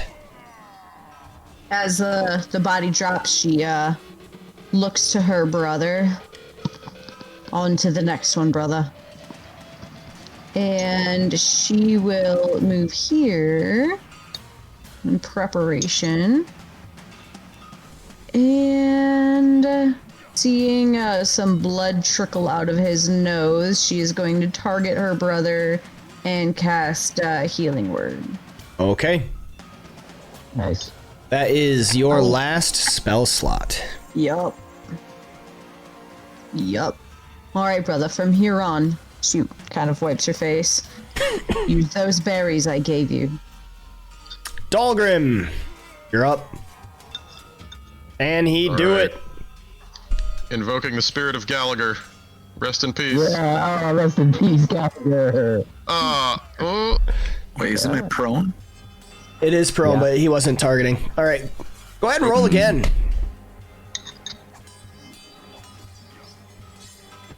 13 hits. Roll damage. Can we do it? Invoking the spirit of Gallagher, Dahlgrim once more crashes the warhammer onto the ghoul. It smacks it in its chest, and you hear this sickening squelch as it buries in. He has to put 1 foot down to wrench the warhammer from the ghoul, but it is still squirming on the ground. Oh, damn. Alright. Flash zone. I guess that's it for me. Finish it The off, Ernest. ghoul. Nope. Yep, the ghoul stands up from prone and is going to set its sight on Dahlgrim, this sunken impression in its chest. It slashes out with a claw, scoring a hit. 6 points of damage come across you, Dahlgrim, as its claws manage to rake against you. You must succeed on a Constitution saving throw, which you do, as the numbness starts to spread, but you stave it off. Ernest, you're up. Ernest sees this ghoul's back and thinks it's a perfect time to stab it. Yikes. Alright, gonna burn inspiration on this second offhand attack. Okay.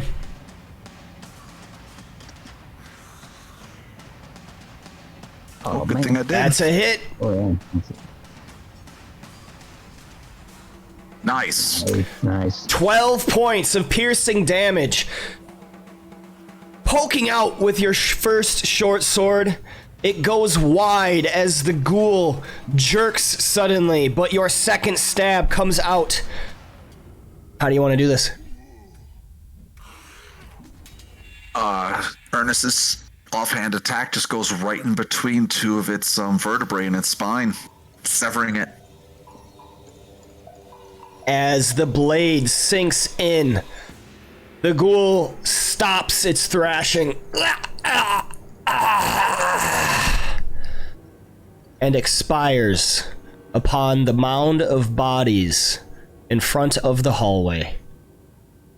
Congratulations, you have defeated the ghouls. Just Rufus will search the dead bodies looking for his spear embedded in one of the many corpses, like right in that area. All right. Ah, there you are. So Shani approaches her brother and kind of like wipes the dry blood off of him. Brother, are you okay? Oh, yeah. Barely a flesh wound. As he takes out 3 of her good berries and pops. She sees him utilizing her good berries and nods. Good. Right. Hey, so Shani, I don't know what you did to me, but I feel really great. If you can just, I don't know, keep doing what you were doing there, I feel better than I felt in a while. She will turn and say, unfortunately, it only lasts 10 minutes. And it is protection against any aberrations, celestials, elementals, fays, fiends, and undead. So, if you'd like to keep taking advantage of it, as I have exhausted my magical energy for the day, I suggest we get a swift move on.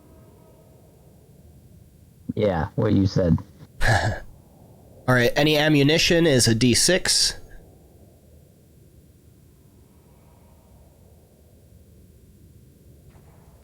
I don't think we spent any this time, but Ernest does put away his offhand sword. Oh, so Shani will pick up her crossbow, because Nicole almost forgot that, and I will get punished, and I know that. Yeah, see, the chuckle, ah. Don't forget your weapons, kids. So she'll pick up her crossbow and tuck it, and she'll keep her scimitar. Actually, yeah, she'll keep her scimitar in one hand, the torch in the other. Yeah.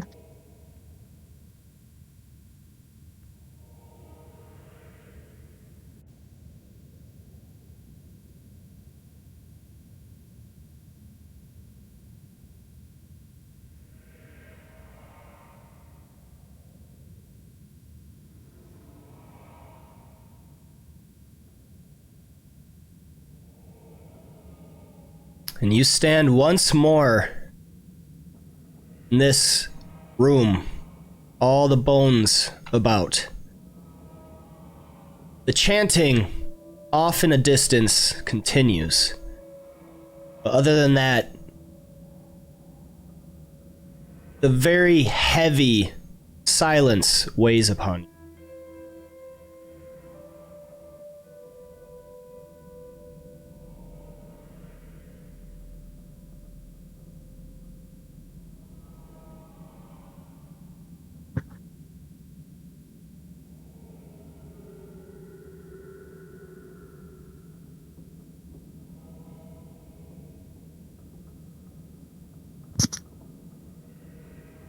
Shani begins to get a bit antsy. Well, shall we advance? Yeah, let's keep moving. Hold on a minute, where's, crap, what's his name? Where's Thorn? Yeah, I don't know, man. That's what I was wondering too. Right? He like disappeared and he screamed out somewhere. I don't know where he is. He is the ghost of a child. Yeah, but where is he? No, he was with us and then suddenly he wasn't. Well, perhaps we should just eradicate the rest of the evil in the home, and then we can be concerned with the deceased children. I'm not saying they don't deserve their justice. I'm just saying nothing can hurt him now. He's passed. No, we don't have to worry about Rose. I got her. But where's Thorn? Yeah, man. Ever since you cast that thing on me, I can't hear him. He screamed and then he sort of disappeared. Oh no! I wonder if that spell chased him off. So Shani kind of blanks and gets a shade lighter. how did you have him connected to you, Rufus? I don't know. He was just in my head. I've been talking to him this whole time. And she kind of, her cheeks flare and she goes, well, out of character, he wouldn't be considered undead, would he, Nomad? Thorn? Yeah. He's Is a ghost. He undead? Yeah, he's a ghost. Yep, so he's undead. So, okay. So Shani, she lightens a shade, and then her cheeks flare, and then she lightens another shade. I do believe that may be my fault. I did not consider the importance of the connection you had with him. When I placed that spell upon you, it gave you protection. And it views anything under the category of undead as something that you must be protected against. Shit. So, I mean, we can get him back, right? In a few minutes. Well, we have to know where he went first. Well, so, technical question out of character. The protection, creatures of those types just have disadvantage on attack rolls against the target. The target can't be, was he technically possessed by him? Yep, he was possessed. Okay. That's okay. Oh, That's okay. Technical question. That's why. So, thank you. So, in order to have Thorn travel with you, apparently he was, in terms, possessing you. My spell prevents you from being possessed. So, we can move forward, and looks to Ernest, with the help of Rose. And you can continue taking advantage of that, or I can drop it and you can have Thorn back. But then you are at the mercy of any undead or other creature from that protection. Ernest, what does Thorn say? What does Rose say? Where's Thorn at? Can we get him back? Is he that far away? Is he just going away for now? Well, she's been lovely so far, but she doesn't know where he went. All she knows is that he disappeared, just like you. Well, let's see if we can find him somewhere else in here. Let's look around. Or do we want to take advantage of your protection and push on? That's what I mean. Like, why bother? We got Rose to guide us. Let's look for Thorn down here somewhere else, and let's keep the protection on me. Well, he is a ghost. I'm sure he'll turn up eventually. So Shiny kind of mumbles, well, perhaps my spell allowed him to move on. I don't know if it's that powerful. I felt him screaming as he left, so I don't think it was a super great thing. Well, I didn't realize that you both, brother, were possessed by the two of them. I thought you just made friends with them. Oh, we did make friends with him. Very close friends. Yes, very close indeed, brother. You allowed a ghost to possess you. You know how dangerous that is?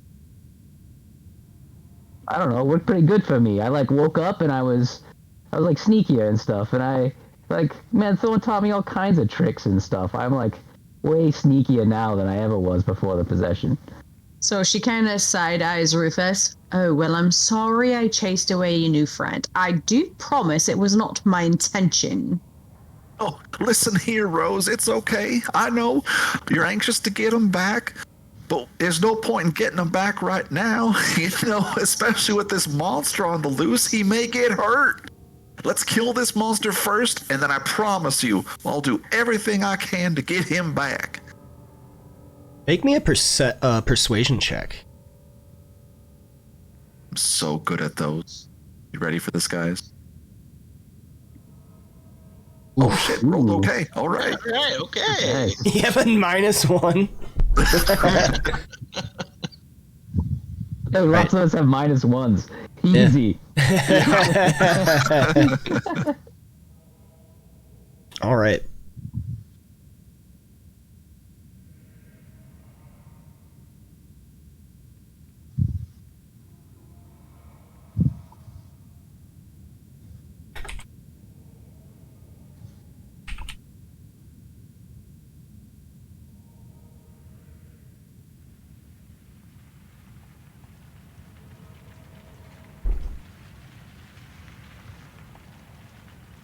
Oh, don't worry. I promise.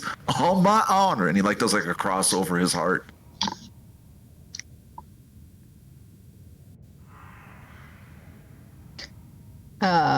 So Shani would approach her brother and just kind of put her, like, it's her brother, so she puts her hand on his shoulder and kind of stares in his eyes. I don't know how to speak to Rose, but Rose, if you can hear me, I am deeply, truly, and honorably sorry. I did not know that your company was through possession. Had I known, I never would have chased your brother away. We will find him. I am so sorry for the pain I've caused. Oh, sorry, I meant to move Soshani. I can't move Soshani, that's right. Hey, Thon, where are you? Here? Like, Rufus is going to be whispering a little bit as he's walking around near Ernest.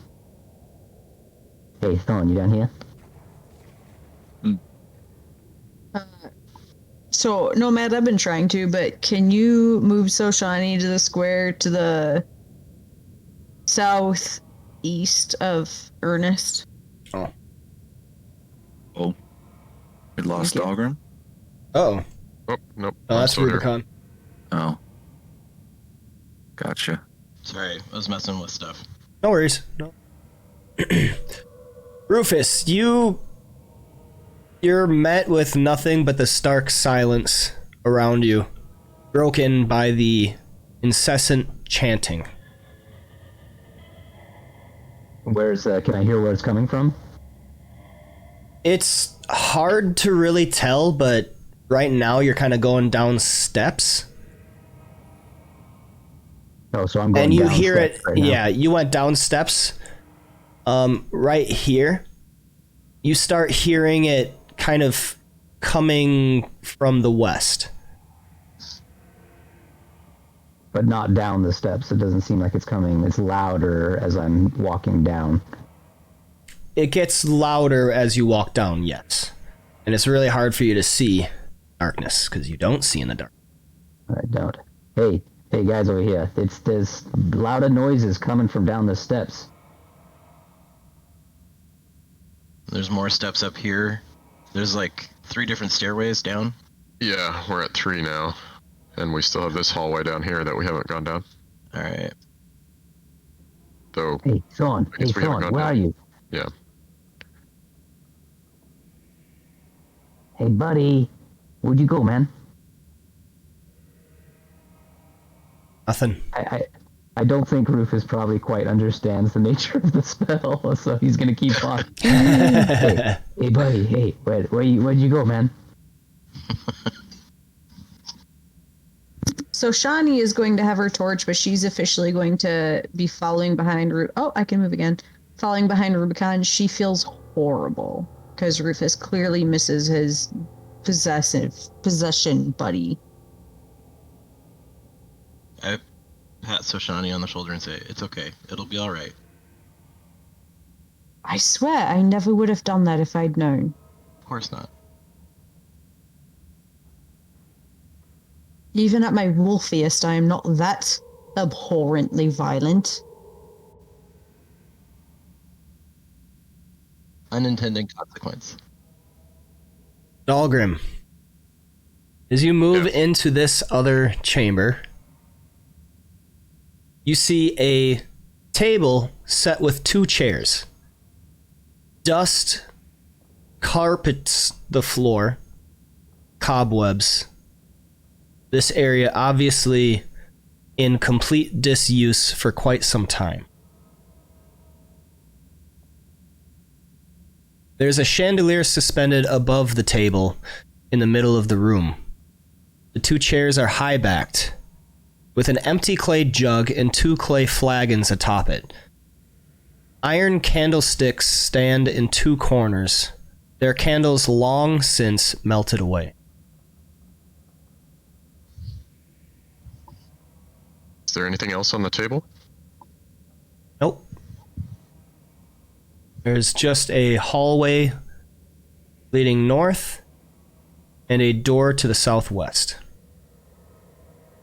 Let's go to the door and open it.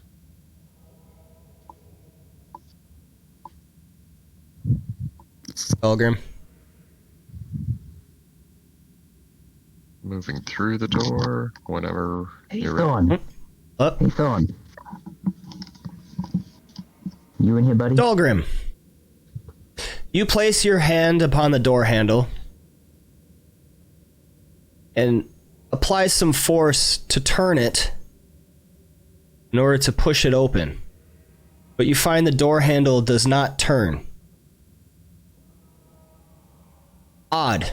You try to move your hand away, but you find it's stuck. Oh boy. You can't move your hand.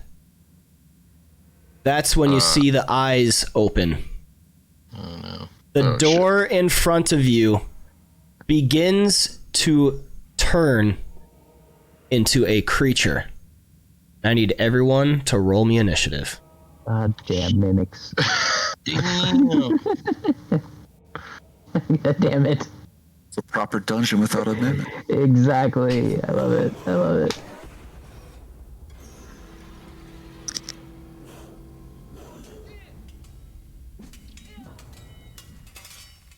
Dahlgrim, you are now grappled by the mimic as its adhesive sticks you to it. Ugh.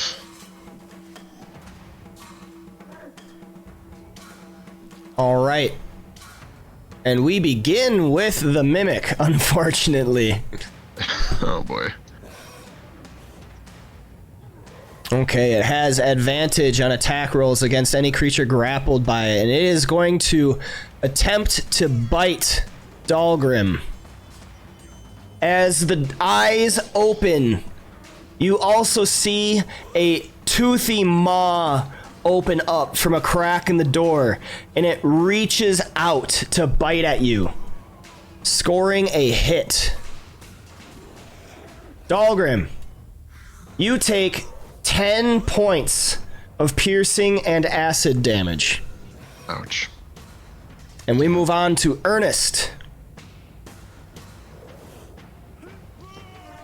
Alright, well, Ernest hears all this commotion, but doesn't see it yet, so he's gonna run over behind Dahlgren. Sees this thing, and sees no way to get melee range with it, so he's gonna drop his sword and pull out the crossbow and go, oh my god, mimic! Well, okay, sorry, I don't know that. Sorry, roll. You might know. Gotta roll for it. Yeah, let's roll for it. All right. So this would be Arcana.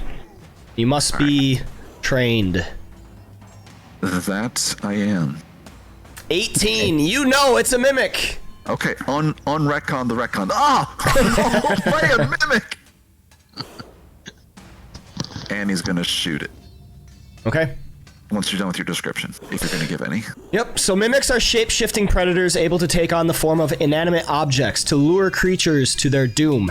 In dungeons, these cunning creatures most often take the form of doors and chests, having learned that such forms attract a steady stream of prey. They're imitative predators, altering their outward texture to resemble wood, stone, and other basic materials, and they have evolved to assume the appearance of objects that other creatures are likely to come into contact with. A mimic in its altered form is nearly unrecognizable until potential prey blunders into its reach, whereupon the monster sprouts pseudopods and attacks. When it changes shape, a mimic excretes an adhesive that helps it seize prey and weapons that touch it. The adhesive is absorbed when the mimic assumes its amorphous form, and on parts the mimic uses to move itself. They are cunning hunters, living and hunting alone, though they occasionally share their feeding grounds with other creatures. Although most mimics have only predatory intelligence, a rare few evolve greater cunning and the ability to carry on simple conversations in common or undercommon. Such mimics might allow safe passage through their domains or provide useful information in exchange for food. So they have the adhesive that basically grapples you, and they have advantage on any attack rolls made against creatures they have grappled, and they have a pseudopod attack and a bite attack. The bite attack deals a bit more because it has acid damage.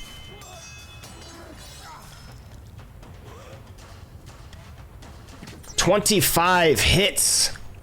Like it.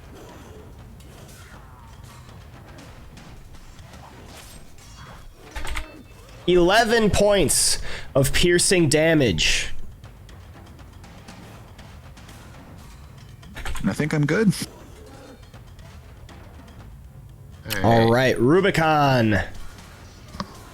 I'm not able to see it yet. I don't even know where it is. Like, I'm assuming over by... You see Dahlgrim, like, stuck to a door that appears to be biting him.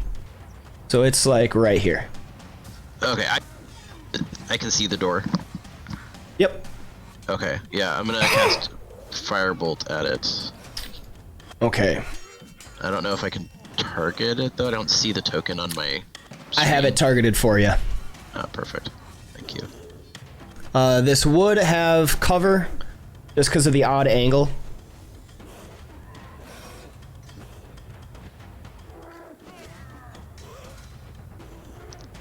Yeah, I don't know that matters with that roll. 8 misses.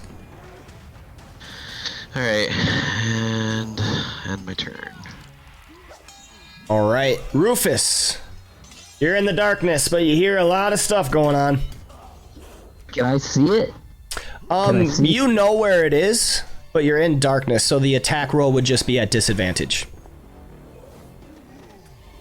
But would I have advantage for sneak attack, considering Dalgan's green there? Sneak attack doesn't give advantage. Sneak attack just deals extra damage. No, I mean, would I satisfy the rules for sneak attack? Oh, yeah, damage yes, you would. Considering the Dalgan was there, yeah. Correct. Okay, so I'm just gonna sort of, what the fuck, lash out with the spear. Oh, nice. That didn't apply the disadvantage. Roll again. Sorry. Oh no. Wah, wah. That misses, unfortunately. Okay, that'll be my turn.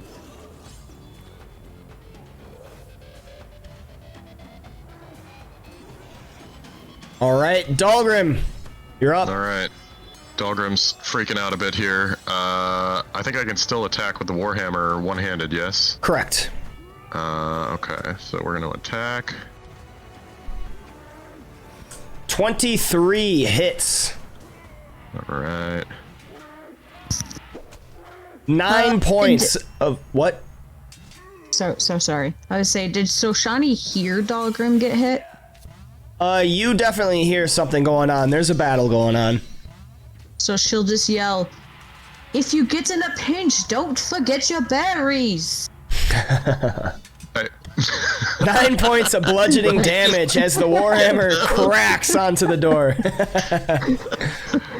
Dalgan's having trouble concentrating on what sound that is. And that would be an item interaction to eat a berry. I know. It heals like one hit point. Yeah, it only Doors heals trying one, to but eat she has no other spells, bruh. All right, so we did 9 points of damage. It's still up. Yep. We're going to do action surge Ooh. and attack again. All right. Nice. Surging with a burst of adrenaline, Dahlgrim, in quick succession, boom, boom, fires 2 shots from his Warhammer onto the creature. The second one connects. Roll damage. Oof. 5 points of bludgeoning damage. The creature is still attacking.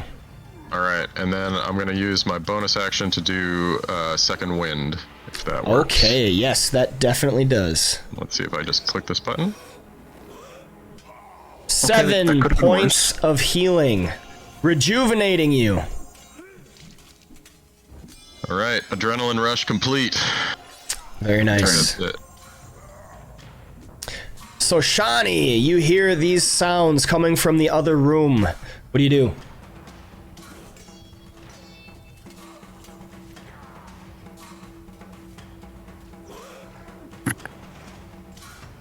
My bad, I was muted. So Shani is going to attempt to run. So does she see like the turn of the hallway past Rubicon? Yes. Okay, so she is not comfortable not seeing her brother during a fight. So she'll run there. Oh, and she sees opening. And she'll run up. Alright, good job, Fancy Grounds. You let me do a movement. So she can see this mimic, correct? Yep. Okay, she's lets out another hiss. You swear her ears move to the top of her head and flattens. And she is once again going to do another Thorn Whip. All right. You hit with a 20. Seeing her brother trying to reach around Dahlgrim, she whips and pulls it towards her. 6 points of piercing magical damage. The mimic starts to get pulled, but Dahlgrim is in the way.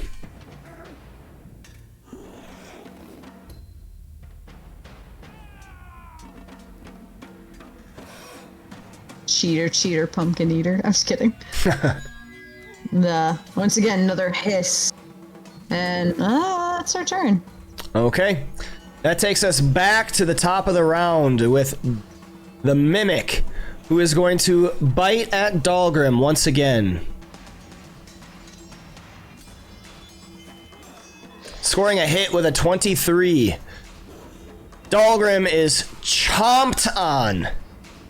13 points of damage from piercing and acid.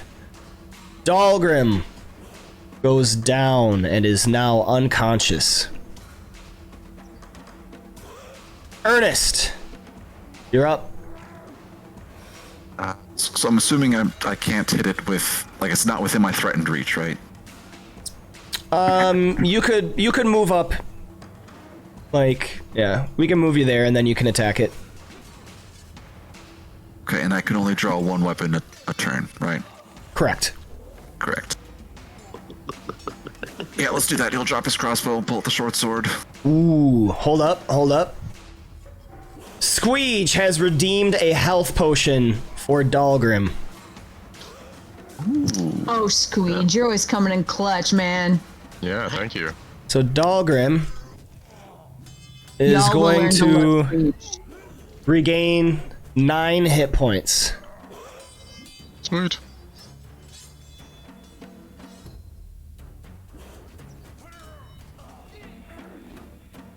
Right. The Dahlgrim is still prone on the ground. Ernest, go ahead and continue. So seeing this divine intervention, could I redo the turn, possibly? Yeah. Okay, so because I'd like to keep the crossbow, and I'm actually just going to move back a square Okay. and shoot the mimic again.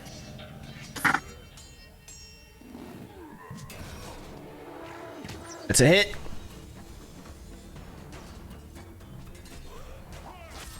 Not 12 bad. points of damage as the crossbow buries into the board.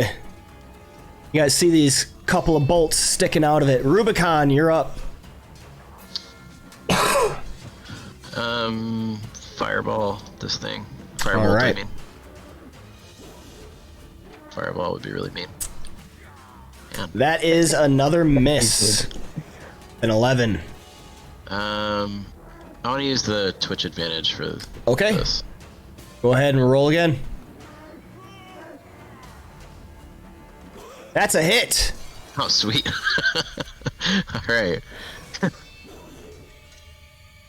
Ooh, 10 points of Standard. fire damage as these flames course up and down the mimic doorway. It's still alive. But it cries out in a hideous scream. I had my turn. Okay. Rufus, you can now see everything that's going on. And it's terrifying. Oh my, I'm gonna just instinctively sort of stab out with my shield. Yeah! And spear in it. Shield and spear. All right. Oh, is that not giving me sneak attack now? You have to, but Oh, it says he's still unconscious. Okay, that's why it didn't drop the unconscious. Go ahead and roll a d6, and we'll add that. Or wait a minute.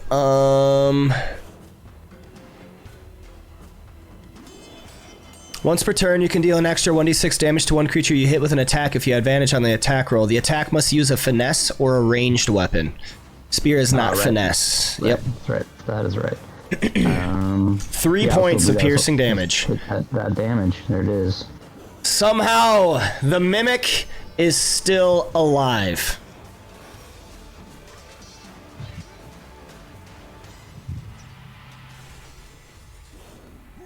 That's it for me.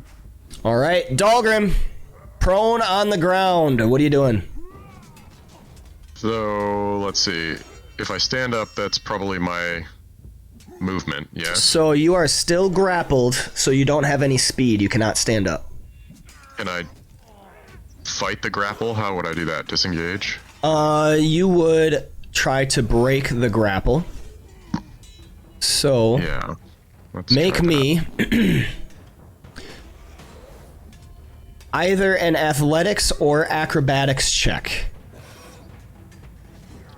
that. Okay.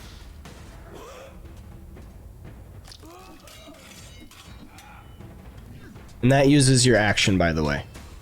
Okay. That's fine. Okay, Dahlgrim, you break the grapple. You peel your hand off of this sticky adhesive door. So now can I stand up? Yes, you can. So that uses half your movement.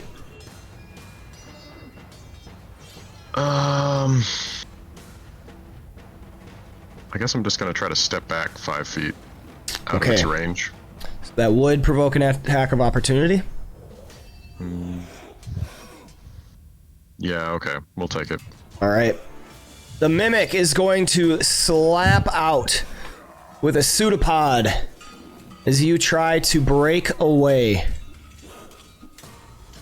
But it misses. Huzzah.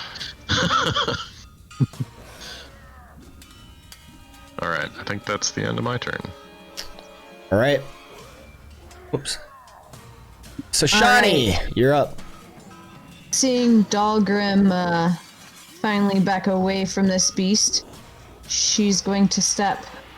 Oh, come on, Fancy Grounds, don't do this now. She's going to step one to the left. And one up. Nope, I meant to go one, not 1.5. Thank you, Nomad.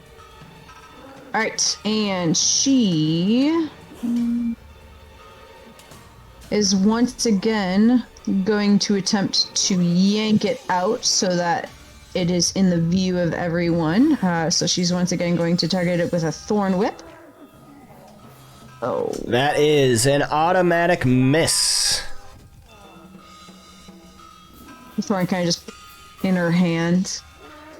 And You do still have a twitch advantage, as well as inspiration. oh my gosh, yes, I'm gonna use my squeege advantage. That's what I'm gonna call it. We'll just call them squeege advantage. advantages, yeah.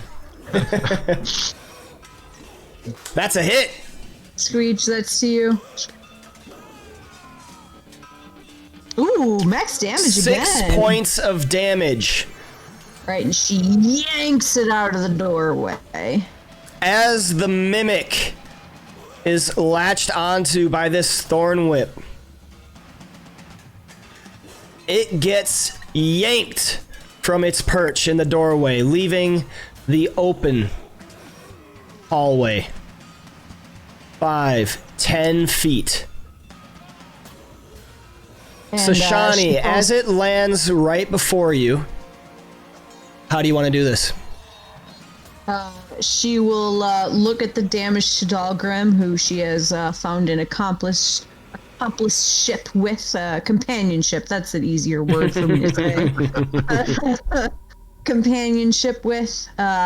She rips it and she just lets out, like, you'd swear she turned back into the dire wolf with this growl she lets out and rips it with a ferocity, attempting, like, imagining in her head that she's just ripping it in half. Splintering this fake door. And her thoughts come to fruition as this door, this mimic door, is pulled to her and just falls in half at her feet.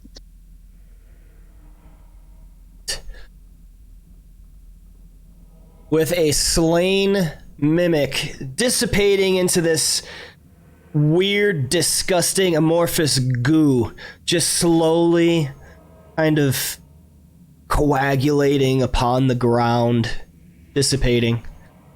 We are going to take our first.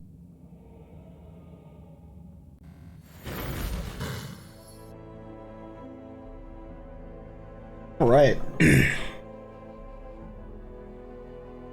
I am back. As am I. Right.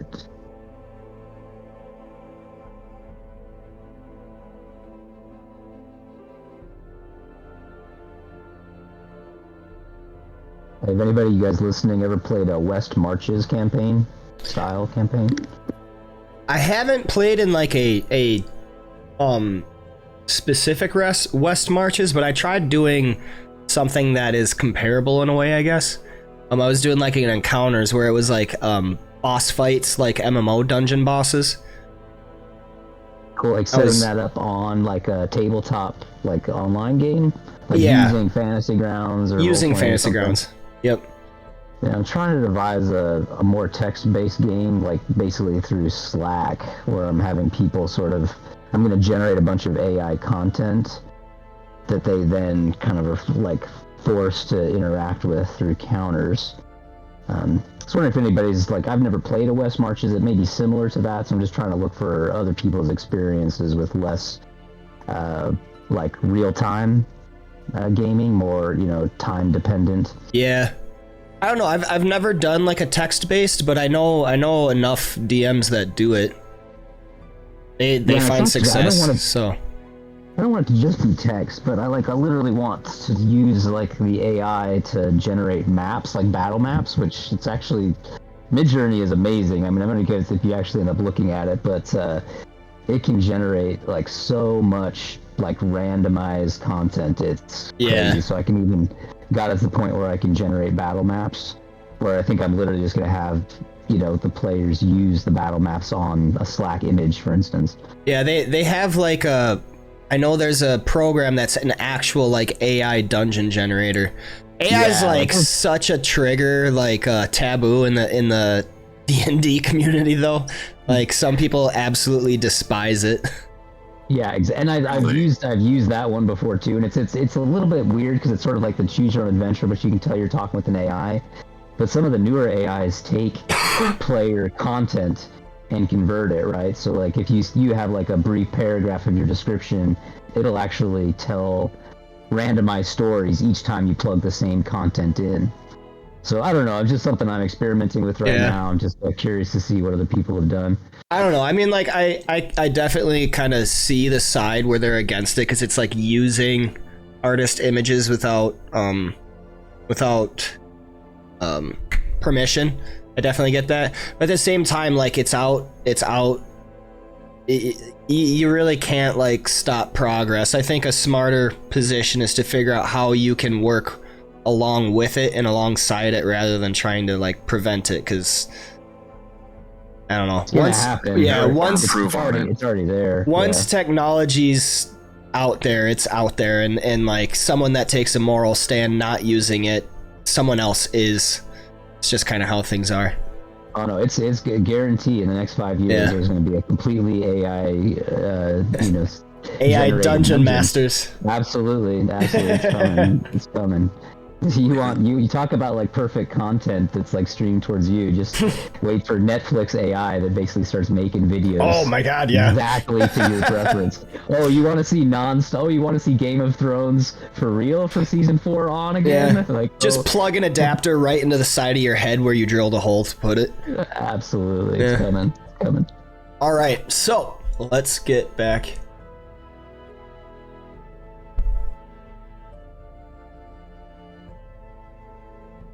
Everybody is back and ready to go. I hope you guys got some snacks. Well, right now, let's go look at this. That last encounter with the mimic put you over into 3rd level. Yep, so you are all now level 3. But remember, we have to finish a long rest in order to benefit from the level up. So no HP, no HP increases or level ups happen yet. To the ground and sleeps. If that's what you want to do, I ain't gonna stop you. Right. But the incessant chanting continues. You see yourself in this room with the torchlight from Soshani kind of going about the place. Soshani, you notice a bedroom quarters of some kind to the north of this chandelier chamber with the mimic. Oh, you mean the one she's already like a quarter of the way to? Yep. All right. Then Dahlgrim, across the doorway, you see a very short hallway turning off to the east. Down there. Is the sound of chanting here louder, north or south? The chanting does not get loud. So Do we have time? Come on there, guys. Let's take a quick breather. What do you I was say? gonna say take a breather here. Let's slow down for just a bit. All right. So, taking a breather, anyone that wishes to may spend 1 hit die. Do I get any crossbows bolts back? Ah, yes, you get all of them. Essentially, what I'm working on is a 1 destroys the bolt. All right. Kitty, you can't sit on my lap. There's a laptop there, cat. All right. Dahlgrim recovers 5. Soshani recovers 7. Well, that's a low roll. That's unfortunate. Rufus is going to go over to Ernest and be like, hey, man, why isn't my spear working as well? It's like I try to stab the thing right where I think it's going to hurt it, and it just doesn't. Like, how come you can stab stuff and it's like so much stronger? Oh, you gotta use a piercing weapon there, man. Wasn't it a spear? I can stab shit and pierce shit with a spear, right? I think I got it wrong. It's not just piercing. It's it doesn't have to be light. Does Finesse. it be light? Finesse. Finesse. Yep. Finesse. That's right. Well, you see, you also got to be able to twist it like so and like so. With a spear, you just can't do that. Here, Ernest hands him a dagger. Perhaps this will suit you just a little better. Ooh. Rufus says, whoa, man, yeah, I see what you mean now. As he starts, like, just mimicking and miming. Mimic is it too soon, maybe. Dahlgrim, sorry. He's miming. He's miming only, which may be scary. All these motions with a dagger. I see. He kind of reluctantly gives the dagger back to Ernest. Oh no there, fella. I got my short swords. You can keep her. I was just using those daggers to throw them, but, once we found this handy-dandy crossbow in that cupboard, I don't need it anymore. Rufus's eyes get real wide. Oh, man. Thanks, man. Thanks. Where am I gonna put this thing now? Holy shit, this is so awesome. He's, like, constantly trying to shove it into his shield or try to find it in, like, on his overalls or something. Sticks it in his loincloth. Hold on there, fella. You got a belt right there. You take the hilt and you stick it up like this and put the blade down, you see? He's just wearing overalls, so the blade slips down into the trouser leg. And he's like, fuck, yeah, don't work on it. As he's, like, rudimentally tries to, like, twist it around one of his overall like, whatever the straps are that come over his shoulders. I'll figure it out. He's like, I'll work it out somehow. So Shawnee is just watching, trying to hold back any judgmental looks. Man, thanks, Ennis. This is gonna stab the shit out of something now. Well, of course. Have at her. Good luck. She does, well, since we're taking a quick break, and she pulls out this unidentified shiny longsword that she still has. Does anybody know how to tell what this is? It has not yet cursed me, but it is something we found within these grounds. Would Ernest be able to make a skill check and figure out what it is, or you looking especially for the identify spell? Actually, I forgot about that. So when you took your long rest, I would say you probably spent enough time to. So that is a moon-touched longsword. Ooh, those are nice. Okay, but I can't wield it. Well, anybody that's vision impaired, it's pretty nice with. Yeah. So if anybody, so Shani will say, after our rest, I woke up knowing what this was, and she pulls the longsword out, and it slightly glows. I can't wield this sword effectively. I mean, I can use it, but I'll barely hit anything. It's far too heavy.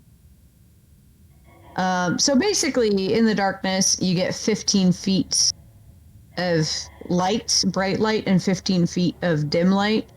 But I can't use martial weapons. So if anybody would like it, Shani doesn't want it. One more point of note with it, it also counts as a magic weapon for overcoming damage resistance. That is true. Which is important. So, the party sheet is different. Oh, nope, there we go. So Nicole is putting it in the party sheet. Someone that can use it, please take it. Because it's actually real good. I mean, I can use it. I don't need the light vision bonus, but if nobody else needs it, wants it. It would still help those of us without dark vision, though. Oh, well, that's too clumsy for my nimble fingers. I wouldn't be able to use it proper either. Leave it over here, Dalgrim grumbles. Rufus's eyes are wide as his hands are completely full with the crossbow, now the dagger, The kleptomaniac spear. barbarian. And he's like looking at that sword, going, no, give it to the dwarf. It'll be fine. You can have it if you want, little guy. The best I could do with it is strap it to myself simply for the vision components. You know, Rufus, it might not be bad for you to have. You know, just in case it's an emergency thing, you need some light, you pull it out, you can still swing with it, you know? And use your shield. Yeah, but then how do I get all sneaky with it? Well, you can turn it off and turn it back on again, bud. But I mean, I thought I can't move it like the dagger, right? It's not like, it's not so precise, I guess. No, like I said, it's a bit clumsy, yeah. But it's better than nothing, better than your spear. The spear can't give you light, can it? But the spear is special to me. As his demeanor sort of changes slightly, a little bit more somber. I'm not saying get rid of the spear, but, you know, maybe strap it to your back or something instead. I don't know, man. I could take it if nobody else wants it, but otherwise the dwarf can have it. I cannot who takes it. I simply don't want to carry it. Well, I'll hold it for now. I can carry as much or more than any of you. Right. All right, problem solved. What other stuff was in party sheet? It No, was. I had that in my inventory. Okay. That was coins and jewelry and stuff. Because remember, wasn't there a topaz necklace that I also... Was that identifiable, or was that just a topaz necklace? Just a topaz necklace. Oh, okay, cool.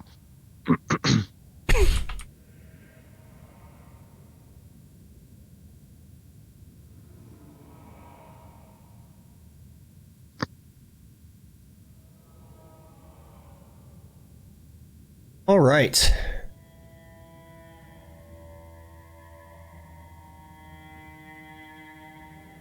Now what? By the way, Ernest and Rufus, I am giving you inspiration for that interaction. That was great. So Shani would say, Ernest, Rufus, there's a room up here. And she would kind of creep forward after letting them know. Oh, come on, don't do this, fancy girl. Yeah, okay. So she still has her torch. Okay. She's kind of creeps in the initial square of this room and looks around.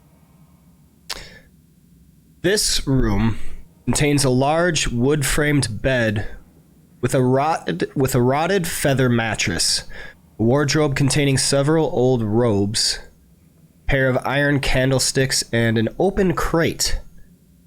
Looking in the crate, it looks to contain a large number of torches and a leather sack. At the foot of the bed is a wooden footlocker that appears unlocked. Oh, I'm out of magic. So Shani would... Like, how many torches are there? At least 24.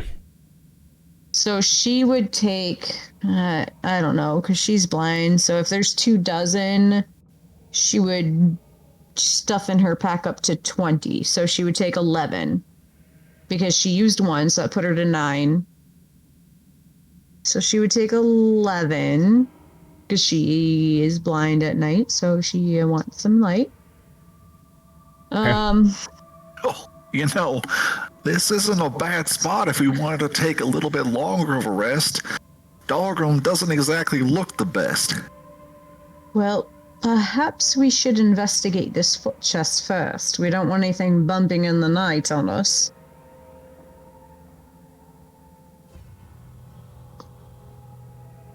And do you expect us all to cuddle in the same bed, brother? No, of course not. We got bedrolls, you silly goose. I do not think a goose is one of the animals that I am inspired to change into, actually.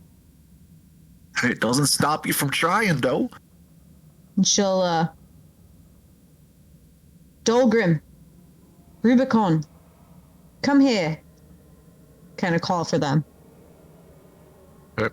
Now, was there a door on the way into this room? No. Okay. Rufus is going to take one of those candles, cast Druidcraft to light it, and as some of the wax slowly starts to melt, he's going to let the wax drip onto his shield. He's then going to place the bottom of the candle onto the melted wax and just forcefully sort of stick the candle, not too securely, but it's sort of stuck there for the time being. And he's going to whisper, "Here's your goddamn moon shield right here." As he cast dwarf Druidcraft on and off on this little candle that's precariously perched on the shield. Oh, well, would you look at that? That's mighty ingenuitive of you. Yeah, I'm a genius. As Rubicon and Dalgrim come in, my brother had the idea of us taking a plentiful rest in this room. It is easy to guard. It is cramped.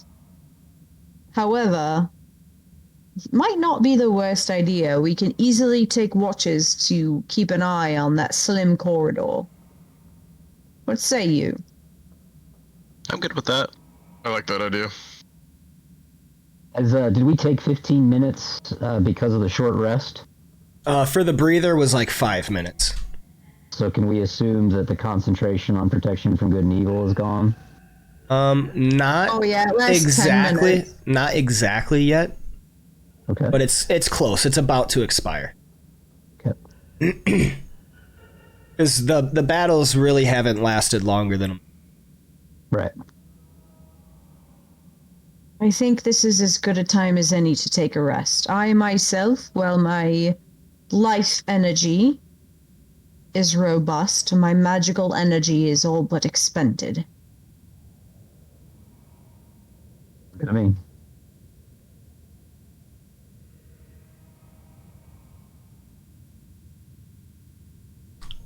Okay, so it sounds like you're gonna take a long rest. I mean, that's what my suggestion is, but yeah, and That sounds good. yeah, all right.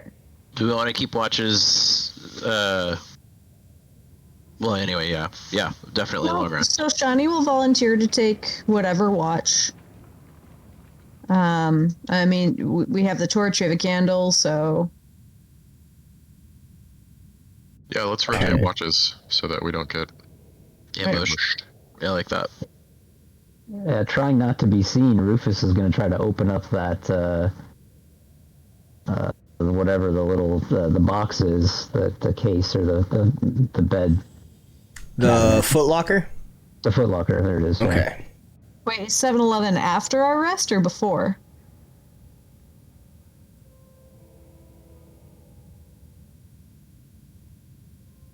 Nomad. It depends, because Rufus said he's doing it, so I'm assuming he's doing that, like, while you're all settling down for the... Okay. I don't think Rufus could not look into that foot chest. Sorry, guys. As everyone's getting set up for the night, there's no way he's got it. He's way too curious to find that. You're good. So Shawnee's not right next to it, so she's readying with a vine whip, a thorn whip, just in case. Okay. So, as part of making camp, you could perform camp activities, but I'm not really thinking there's anything besides, like, cook hearty meal. What about like trying to make a map or something? Scout? Yeah, so making a map would be for traveling. Okay. There's you could fortify. There's also hunting and foraging, which really doesn't apply. So Shawnee does not want to lower her stress level. Oh yeah. Well, I think the affliction would remain. But set up traps, rest and recuperate, tend to the wounded. Dahlgrim has 8 HP. But so for the long rest, you are not in a sanctuary, so we're gonna use the long rest rules. But you need 6 hours of sleep and up to 2 hours of light activity. All of the things as part of making camp would be considered light activity. So during the first hour, Ernest, what are you doing? Ernest would set up a bunch of his ball bearings. I'm assuming Rubicon actually moves into the room in this corridor here. So if someone does try to attack us, they have an improvised trap to go through at least. Okay. Rufus, what are you doing? I am going to, I think, spend a little bit of time with the candle and the shield in a very crude manner, trying to, like, get it to just stick on the shield, be on the shield, maybe even, like, literally forcing the candle wax to smush up against the shield so that there's still a wick that can be lit. And then I am going to try to sneakily, when people are doing their other actions, open the footlocker. Okay.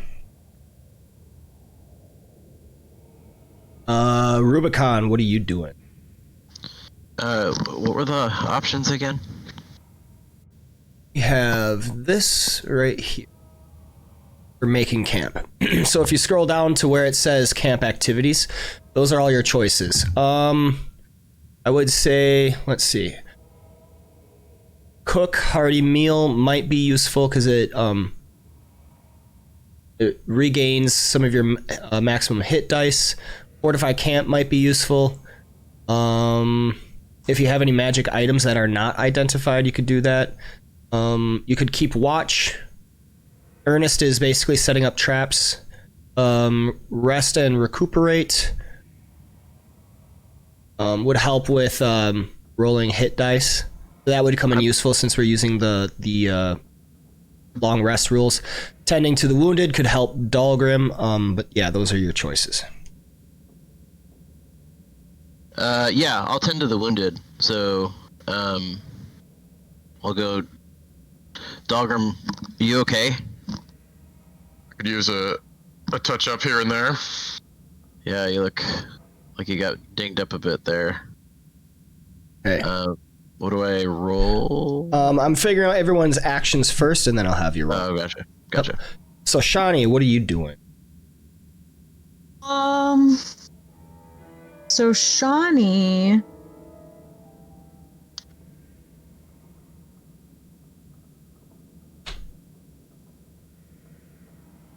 I just had the list of activities and it just disappeared for some reason.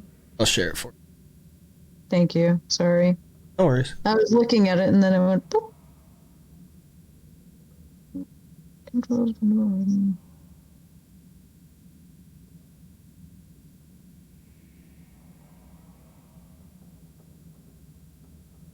Is anybody cooking? No. Rations. Let's say she'll attempt to make a meal. Okay. Meager forager style meal. And Dahlgrim, what are you doing? Could I do this strength athletics check to try to move some of this furniture like in front of the doorway and fortify a bit here? Sure. Okay. So, for the first hour of your 8-hour long rest, Ernest, I need you to... Let's see. Make me a wisdom survival check. Right. No, I'm not very good at this. Yeah. So, the DC to find these traps with an investigation or perception check, as well as any DC for any saving throw made to resist their effects, is equal to the result of that check. So it's DC 10 for the ball bearings. Yep. Pretty low. It's all right. It is what it is. All right. Rubicon, tending to the wounded. Please make me a wisdom medicine check. So you're going around the camp making sure that the wounds of up to 6 creatures other than yourself properly cleaned and dressed. Nice. 19. Very nice. So you are successful, which basically means that anyone that you tended to, which could be everybody, but Dahlgrim's kind of the only one that applies. So Dahlgrim, when we complete the long rest, you can treat any hit dice rolled to determine the amount of hit points you regain as having rolled the maximum value. So you get the maximum value from your hit dice. Nice. So Shani's cooking. So Shani, do you have cook's utensils? I bet you don't. Oh, no. So make me a wisdom check, just flat wisdom ability check. Wisdom. Does anybody have? Oh. Ooh. Shit tonight, kids. Does anyone have a camp kit she could use? I don't- got a jug that I can blow in for sounds. Oh yeah, the jug. I forgot about that. All right, so Shani, no, I don't think anyone took cook's utensils because it's like just the one background I don't think anyone took. But yeah, so I mean, I have an iron pot. I got that from my... okay. I don't remember where that came from, but Well, I have that's an all right. iron pot. I would say probably not because it would need more. Basically, it would just be applying your proficiency bonus. But you don't get the proficiency bonus for this. Okay, so a DC 15, which you fail. Or Oof. eating dubious food. It's You need- it's like Breath of the Wild, or you make that really gross green pile. Okay, so you need one fresh ration of food for every person that will partake of the meal, as well as a reasonable amount of seasoning. If you provide at least 50% more fresh rations than necessary, you gain advantage on this check. So 1, 2, 3, 4, 5 party members. You need 5 just to do the cooking, or if you provide 10, you have advantage. If you succeed, each person partaking of the meal regains a quarter of your maximum hit dice. If you fail, the meal is edible but not refreshing. If you rolled a total of 5 or lower, the whole meal is spoiled and its rations are wasted. So this is basically allowing people to get their hit dice back. You cook a meal. Oh. So how many Okay. rations? How many rations are you using? 5 or what? Well, I guess It would depend on when she is cooking, because if she cooks like for breakfast, then if she's been refreshed, she would just use Goodberry and use those rations. Does that make sense? Well, technically you shouldn't be able to long rest because you guys just woke up and it hasn't been 24 hours, but I'm kind of, yeah, just allowing the long rest for the level up and to kind of go through this so we all get experience. You know what? I have Goodberry, so I'll just use my 10 rations. Okay, 10 rations.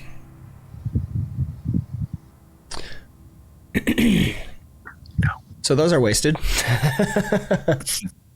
Well, 10 rations would have given her advantage. Oh, right? yeah, that's right. Yeah, so go ahead and roll again. Correct. Thank you for that correction. So another wisdom check. It's the real reason I married him. Yep. It's that. Hey, there you go. didn't feel as hard. Success.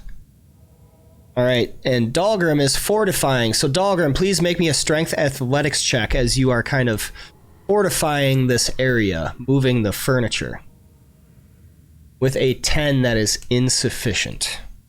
Feeling weak. All right. While everybody else is kind of moving around, doing whatever they will, settling down to take a rest,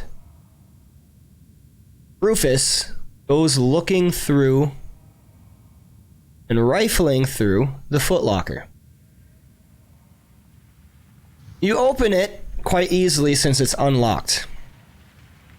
There is a neatly folded cloak, a small unlocked wooden coffer, a chain shirt, a mess kit, a flask of some type of mixture, a bullseye lantern, a set of thieves' tools, and a spell book with a leather cover.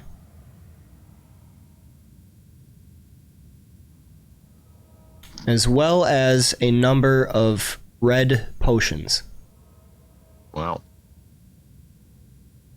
Holy shit, guys. Did you, there's a bunch of stuff in here. Well, look at that! You found the treasure trove! Well done, Rufus. I'd love to take a look at that spell book. Let's see, trying to think what you mentioned. I don't think there's anything... Oh, yeah, the thieves' tools. So I think he would probably take the thieves' tools pretty excitedly and maybe talk to Rufus later, but, or I mean Ernest later, but I think I would probably only focus maybe on the thieves' tools to start, and then everything else I would just kind of open up to say, hey, come check out this. Okay. So Shani brings you're over going a in pile and of hot sludge. yeah, it does not seem appetizing. So Rufus, you're actually taking the thieves' tools? Yes. Okay. Of course he is. As you reach down your hand, trembling a little bit, we'll actually say this is a couple minutes in. Let's say it's 7:30. Your hand's kind of trembling. You reach down and place your hand upon the pack for the thieves' tools. You grab it and begin to pull. And that's when you hear it. Skittering. Gnawing, crunching, coming from the walls. God damn it. Oh, crap. We just wanted to sleep, Rufus. After a tense moment of the skittering getting louder and louder, louder. I put the candle back. Put the candle back. Two Back. humanoid desiccated corpses burst from the walls. I need everyone to roll me initiative as well as a stress check. Oh, good job, Rufus. You guys should back totally everything keep I a said. closer eye on me. You guys should definitely be paying closer attention to me. It's your guys' fault for leaving me unsupervised. Yeah, what? Barely gotten us into all the trouble with this house. You know that, right? I just choked up my drink. I blame you all for not being aware enough. Okay. So, Ernest, you were ready for something. You saw Rufus reaching, and though you tried to stop him, as the skittering sounded, you started drawing out your weapon immediately. You have received initiative. What are you doing? All right. So this creature, I'd like to see if I know what it is.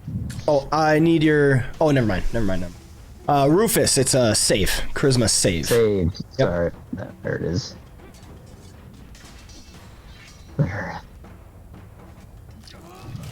Oh, that's good. Rolled better. Dahlgren, please make me stress check. So for you, that would be intelligence save. Intelligence save.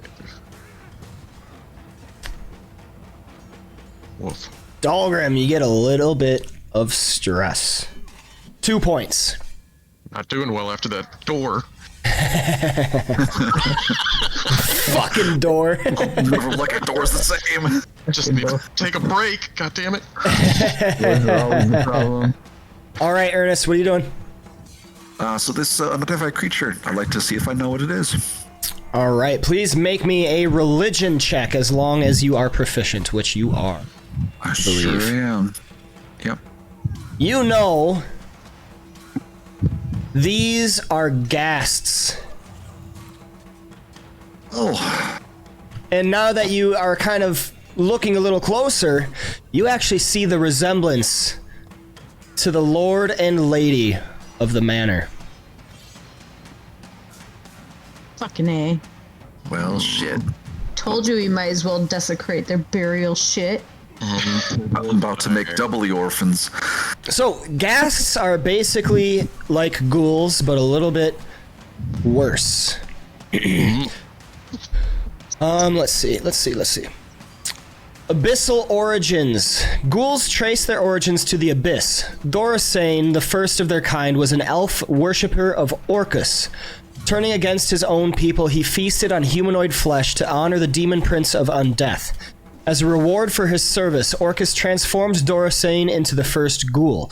Dorasane served Orcus faithfully in the abyss, creating ghouls from the demon lord's other servants until an incursion by Yeonogu, the demonic Null Lord, robbed Dorasane of his abyssal domain. When Orcus would not intervene on his behalf, Dorasane turned to the elf gods for salvation, and they took pity on him, helping him escape certain destruction. Since then, elves have been immune to the ghoul's paralytic touch. And ghasts are sometimes infused ghouls with a stronger dose of abyssal energy, making the ghast. Whereas ghouls are little more than savage beasts, a ghast is cunning and can inspire a pack of ghouls to follow its commands. Whereas ghouls have an ability to paralyze you if their poison surges through you from their claw attacks, ghasts also have a certain stench. You don't actually know what the stench does. You just know that there's something there. All right. And Ernest shares with the class with all of these rolls, by the way. So can he attack Gustav, or is the wall in the way? The wall is in the way. All right. So that means Gustav can't attack Ernest or Rufus directly anyway, right? Correct. Not from that position, no. All right, then what he's going to do is pull out his short sword and hold action for an enemy to come within his threatened reach. Okay.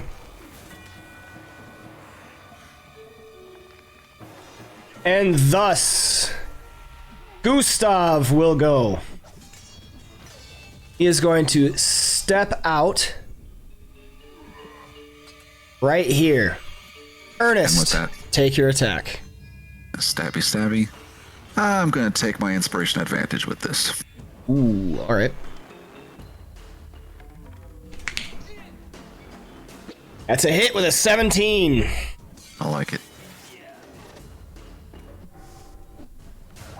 Ooh, good rolls too.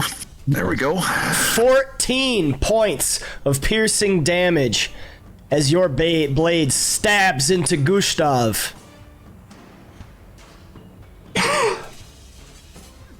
And Gustav is going to turn to Ernest, raking out a claw onto him. You are hit. Ernest, you receive 12 points of slashing damage and must succeed on a Constitution saving throw. As the numbness courses through your body, you are unable to stave it off. You are paralyzed until succeeding on another Constitution save. All right. Sashani, you're up. You see Ernest starting to tense up, falling to the ground after the ghast's attack. Well, so Shani is, she's gonna look at Dahlgrim and kind of give a, like, smirk. And she is, once again, slightly faster than the first time. You see her just, you see a couple of fangs, and all of a sudden, she's a direwolf. Very nice. Like turning into a titan. Are you quoting Attack on Titan? Because I love that anime so much. Biting your thumb. This guy's so excited. Kaboom. Space. All right. And clearly her first target is going to be the one that attacked her brother, Gustav. Let me just make sure that... is this? Okay. Hold on, just making sure. Okay, Gustav. I just had to make sure that it was that correct one because it's being annoying again. So she attacks Gustav. Yikes. All right. Can I redeem my inspiration for double advantage? So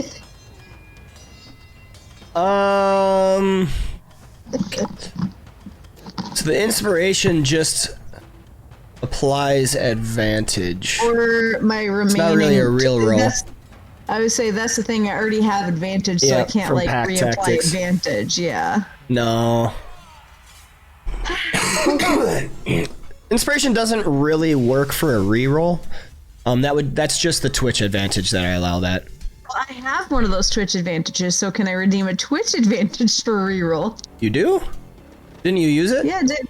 No, you I used it. used one, but he gave me another one. You did? Yeah. Because I've used one, but he Oh yeah, she did get 2. Yeah. That sounds right. Obviously, that sounds swear. right. Obviously. Obviously. That's the correct thing that's happening, yeah.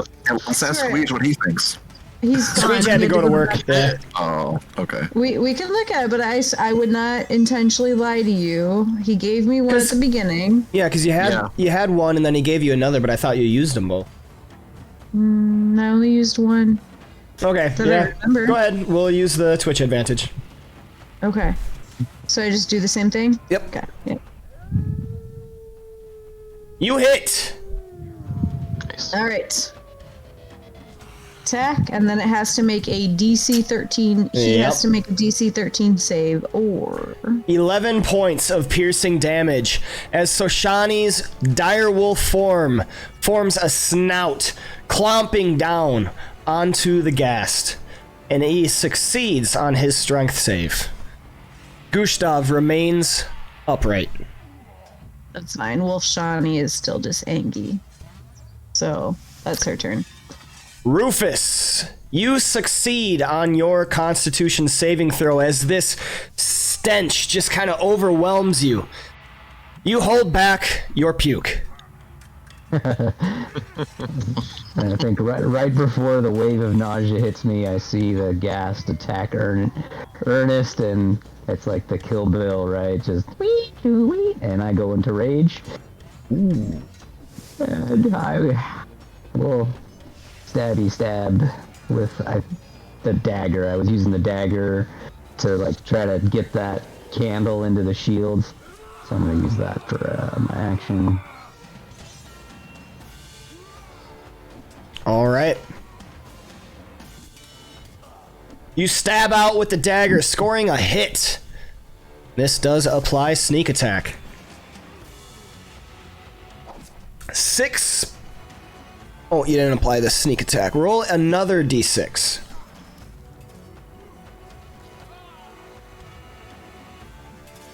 There you go. 12. And so, does that should I be doing something on my character sheet to make it impart the sneak attack, or is that just going to be something we change? So on the, excuse me, on your character sheet, you scroll down, you should see sneak attack. You just want to press that button before you deal the damage. Which Yeah, button? The action on the one on the left or the right of the sneak On attack? the right. I guess. Okay, Yep. yes, the guy, the humanoid little thing. Yep. Okay, cool. Yep. Gotcha. All right, thanks. All right. That's my turn. Rufus, your attack buries the dagger into the neck of this ghast, who gives out a sickening expiration. And he falls to a crumple on the ground. And you hear Elizabeth cry out, "Ursa! No!" Anything else, Rufus? In spite of my rage, I'm gonna wink at Ernest with the dagger in my hands, and then that's it. Yeah. Okay. Ernest is staring at the ceiling. As the ghast falls, Wolf Shiny does let out a. Okay. Elizabeth Durst is going to strike out at Rubicon with a claw attack. Rubicon is hit. I'd like to cast Silvery Barbs. Okay. So, do I target the person I want to give the advantage to, or do I target the person I want to block? You want to, so the effect is the advantage. You want to give that to someone that you want to give the advantage to. So someone that you're buffing. Yeah. I'm All gonna you give need- that.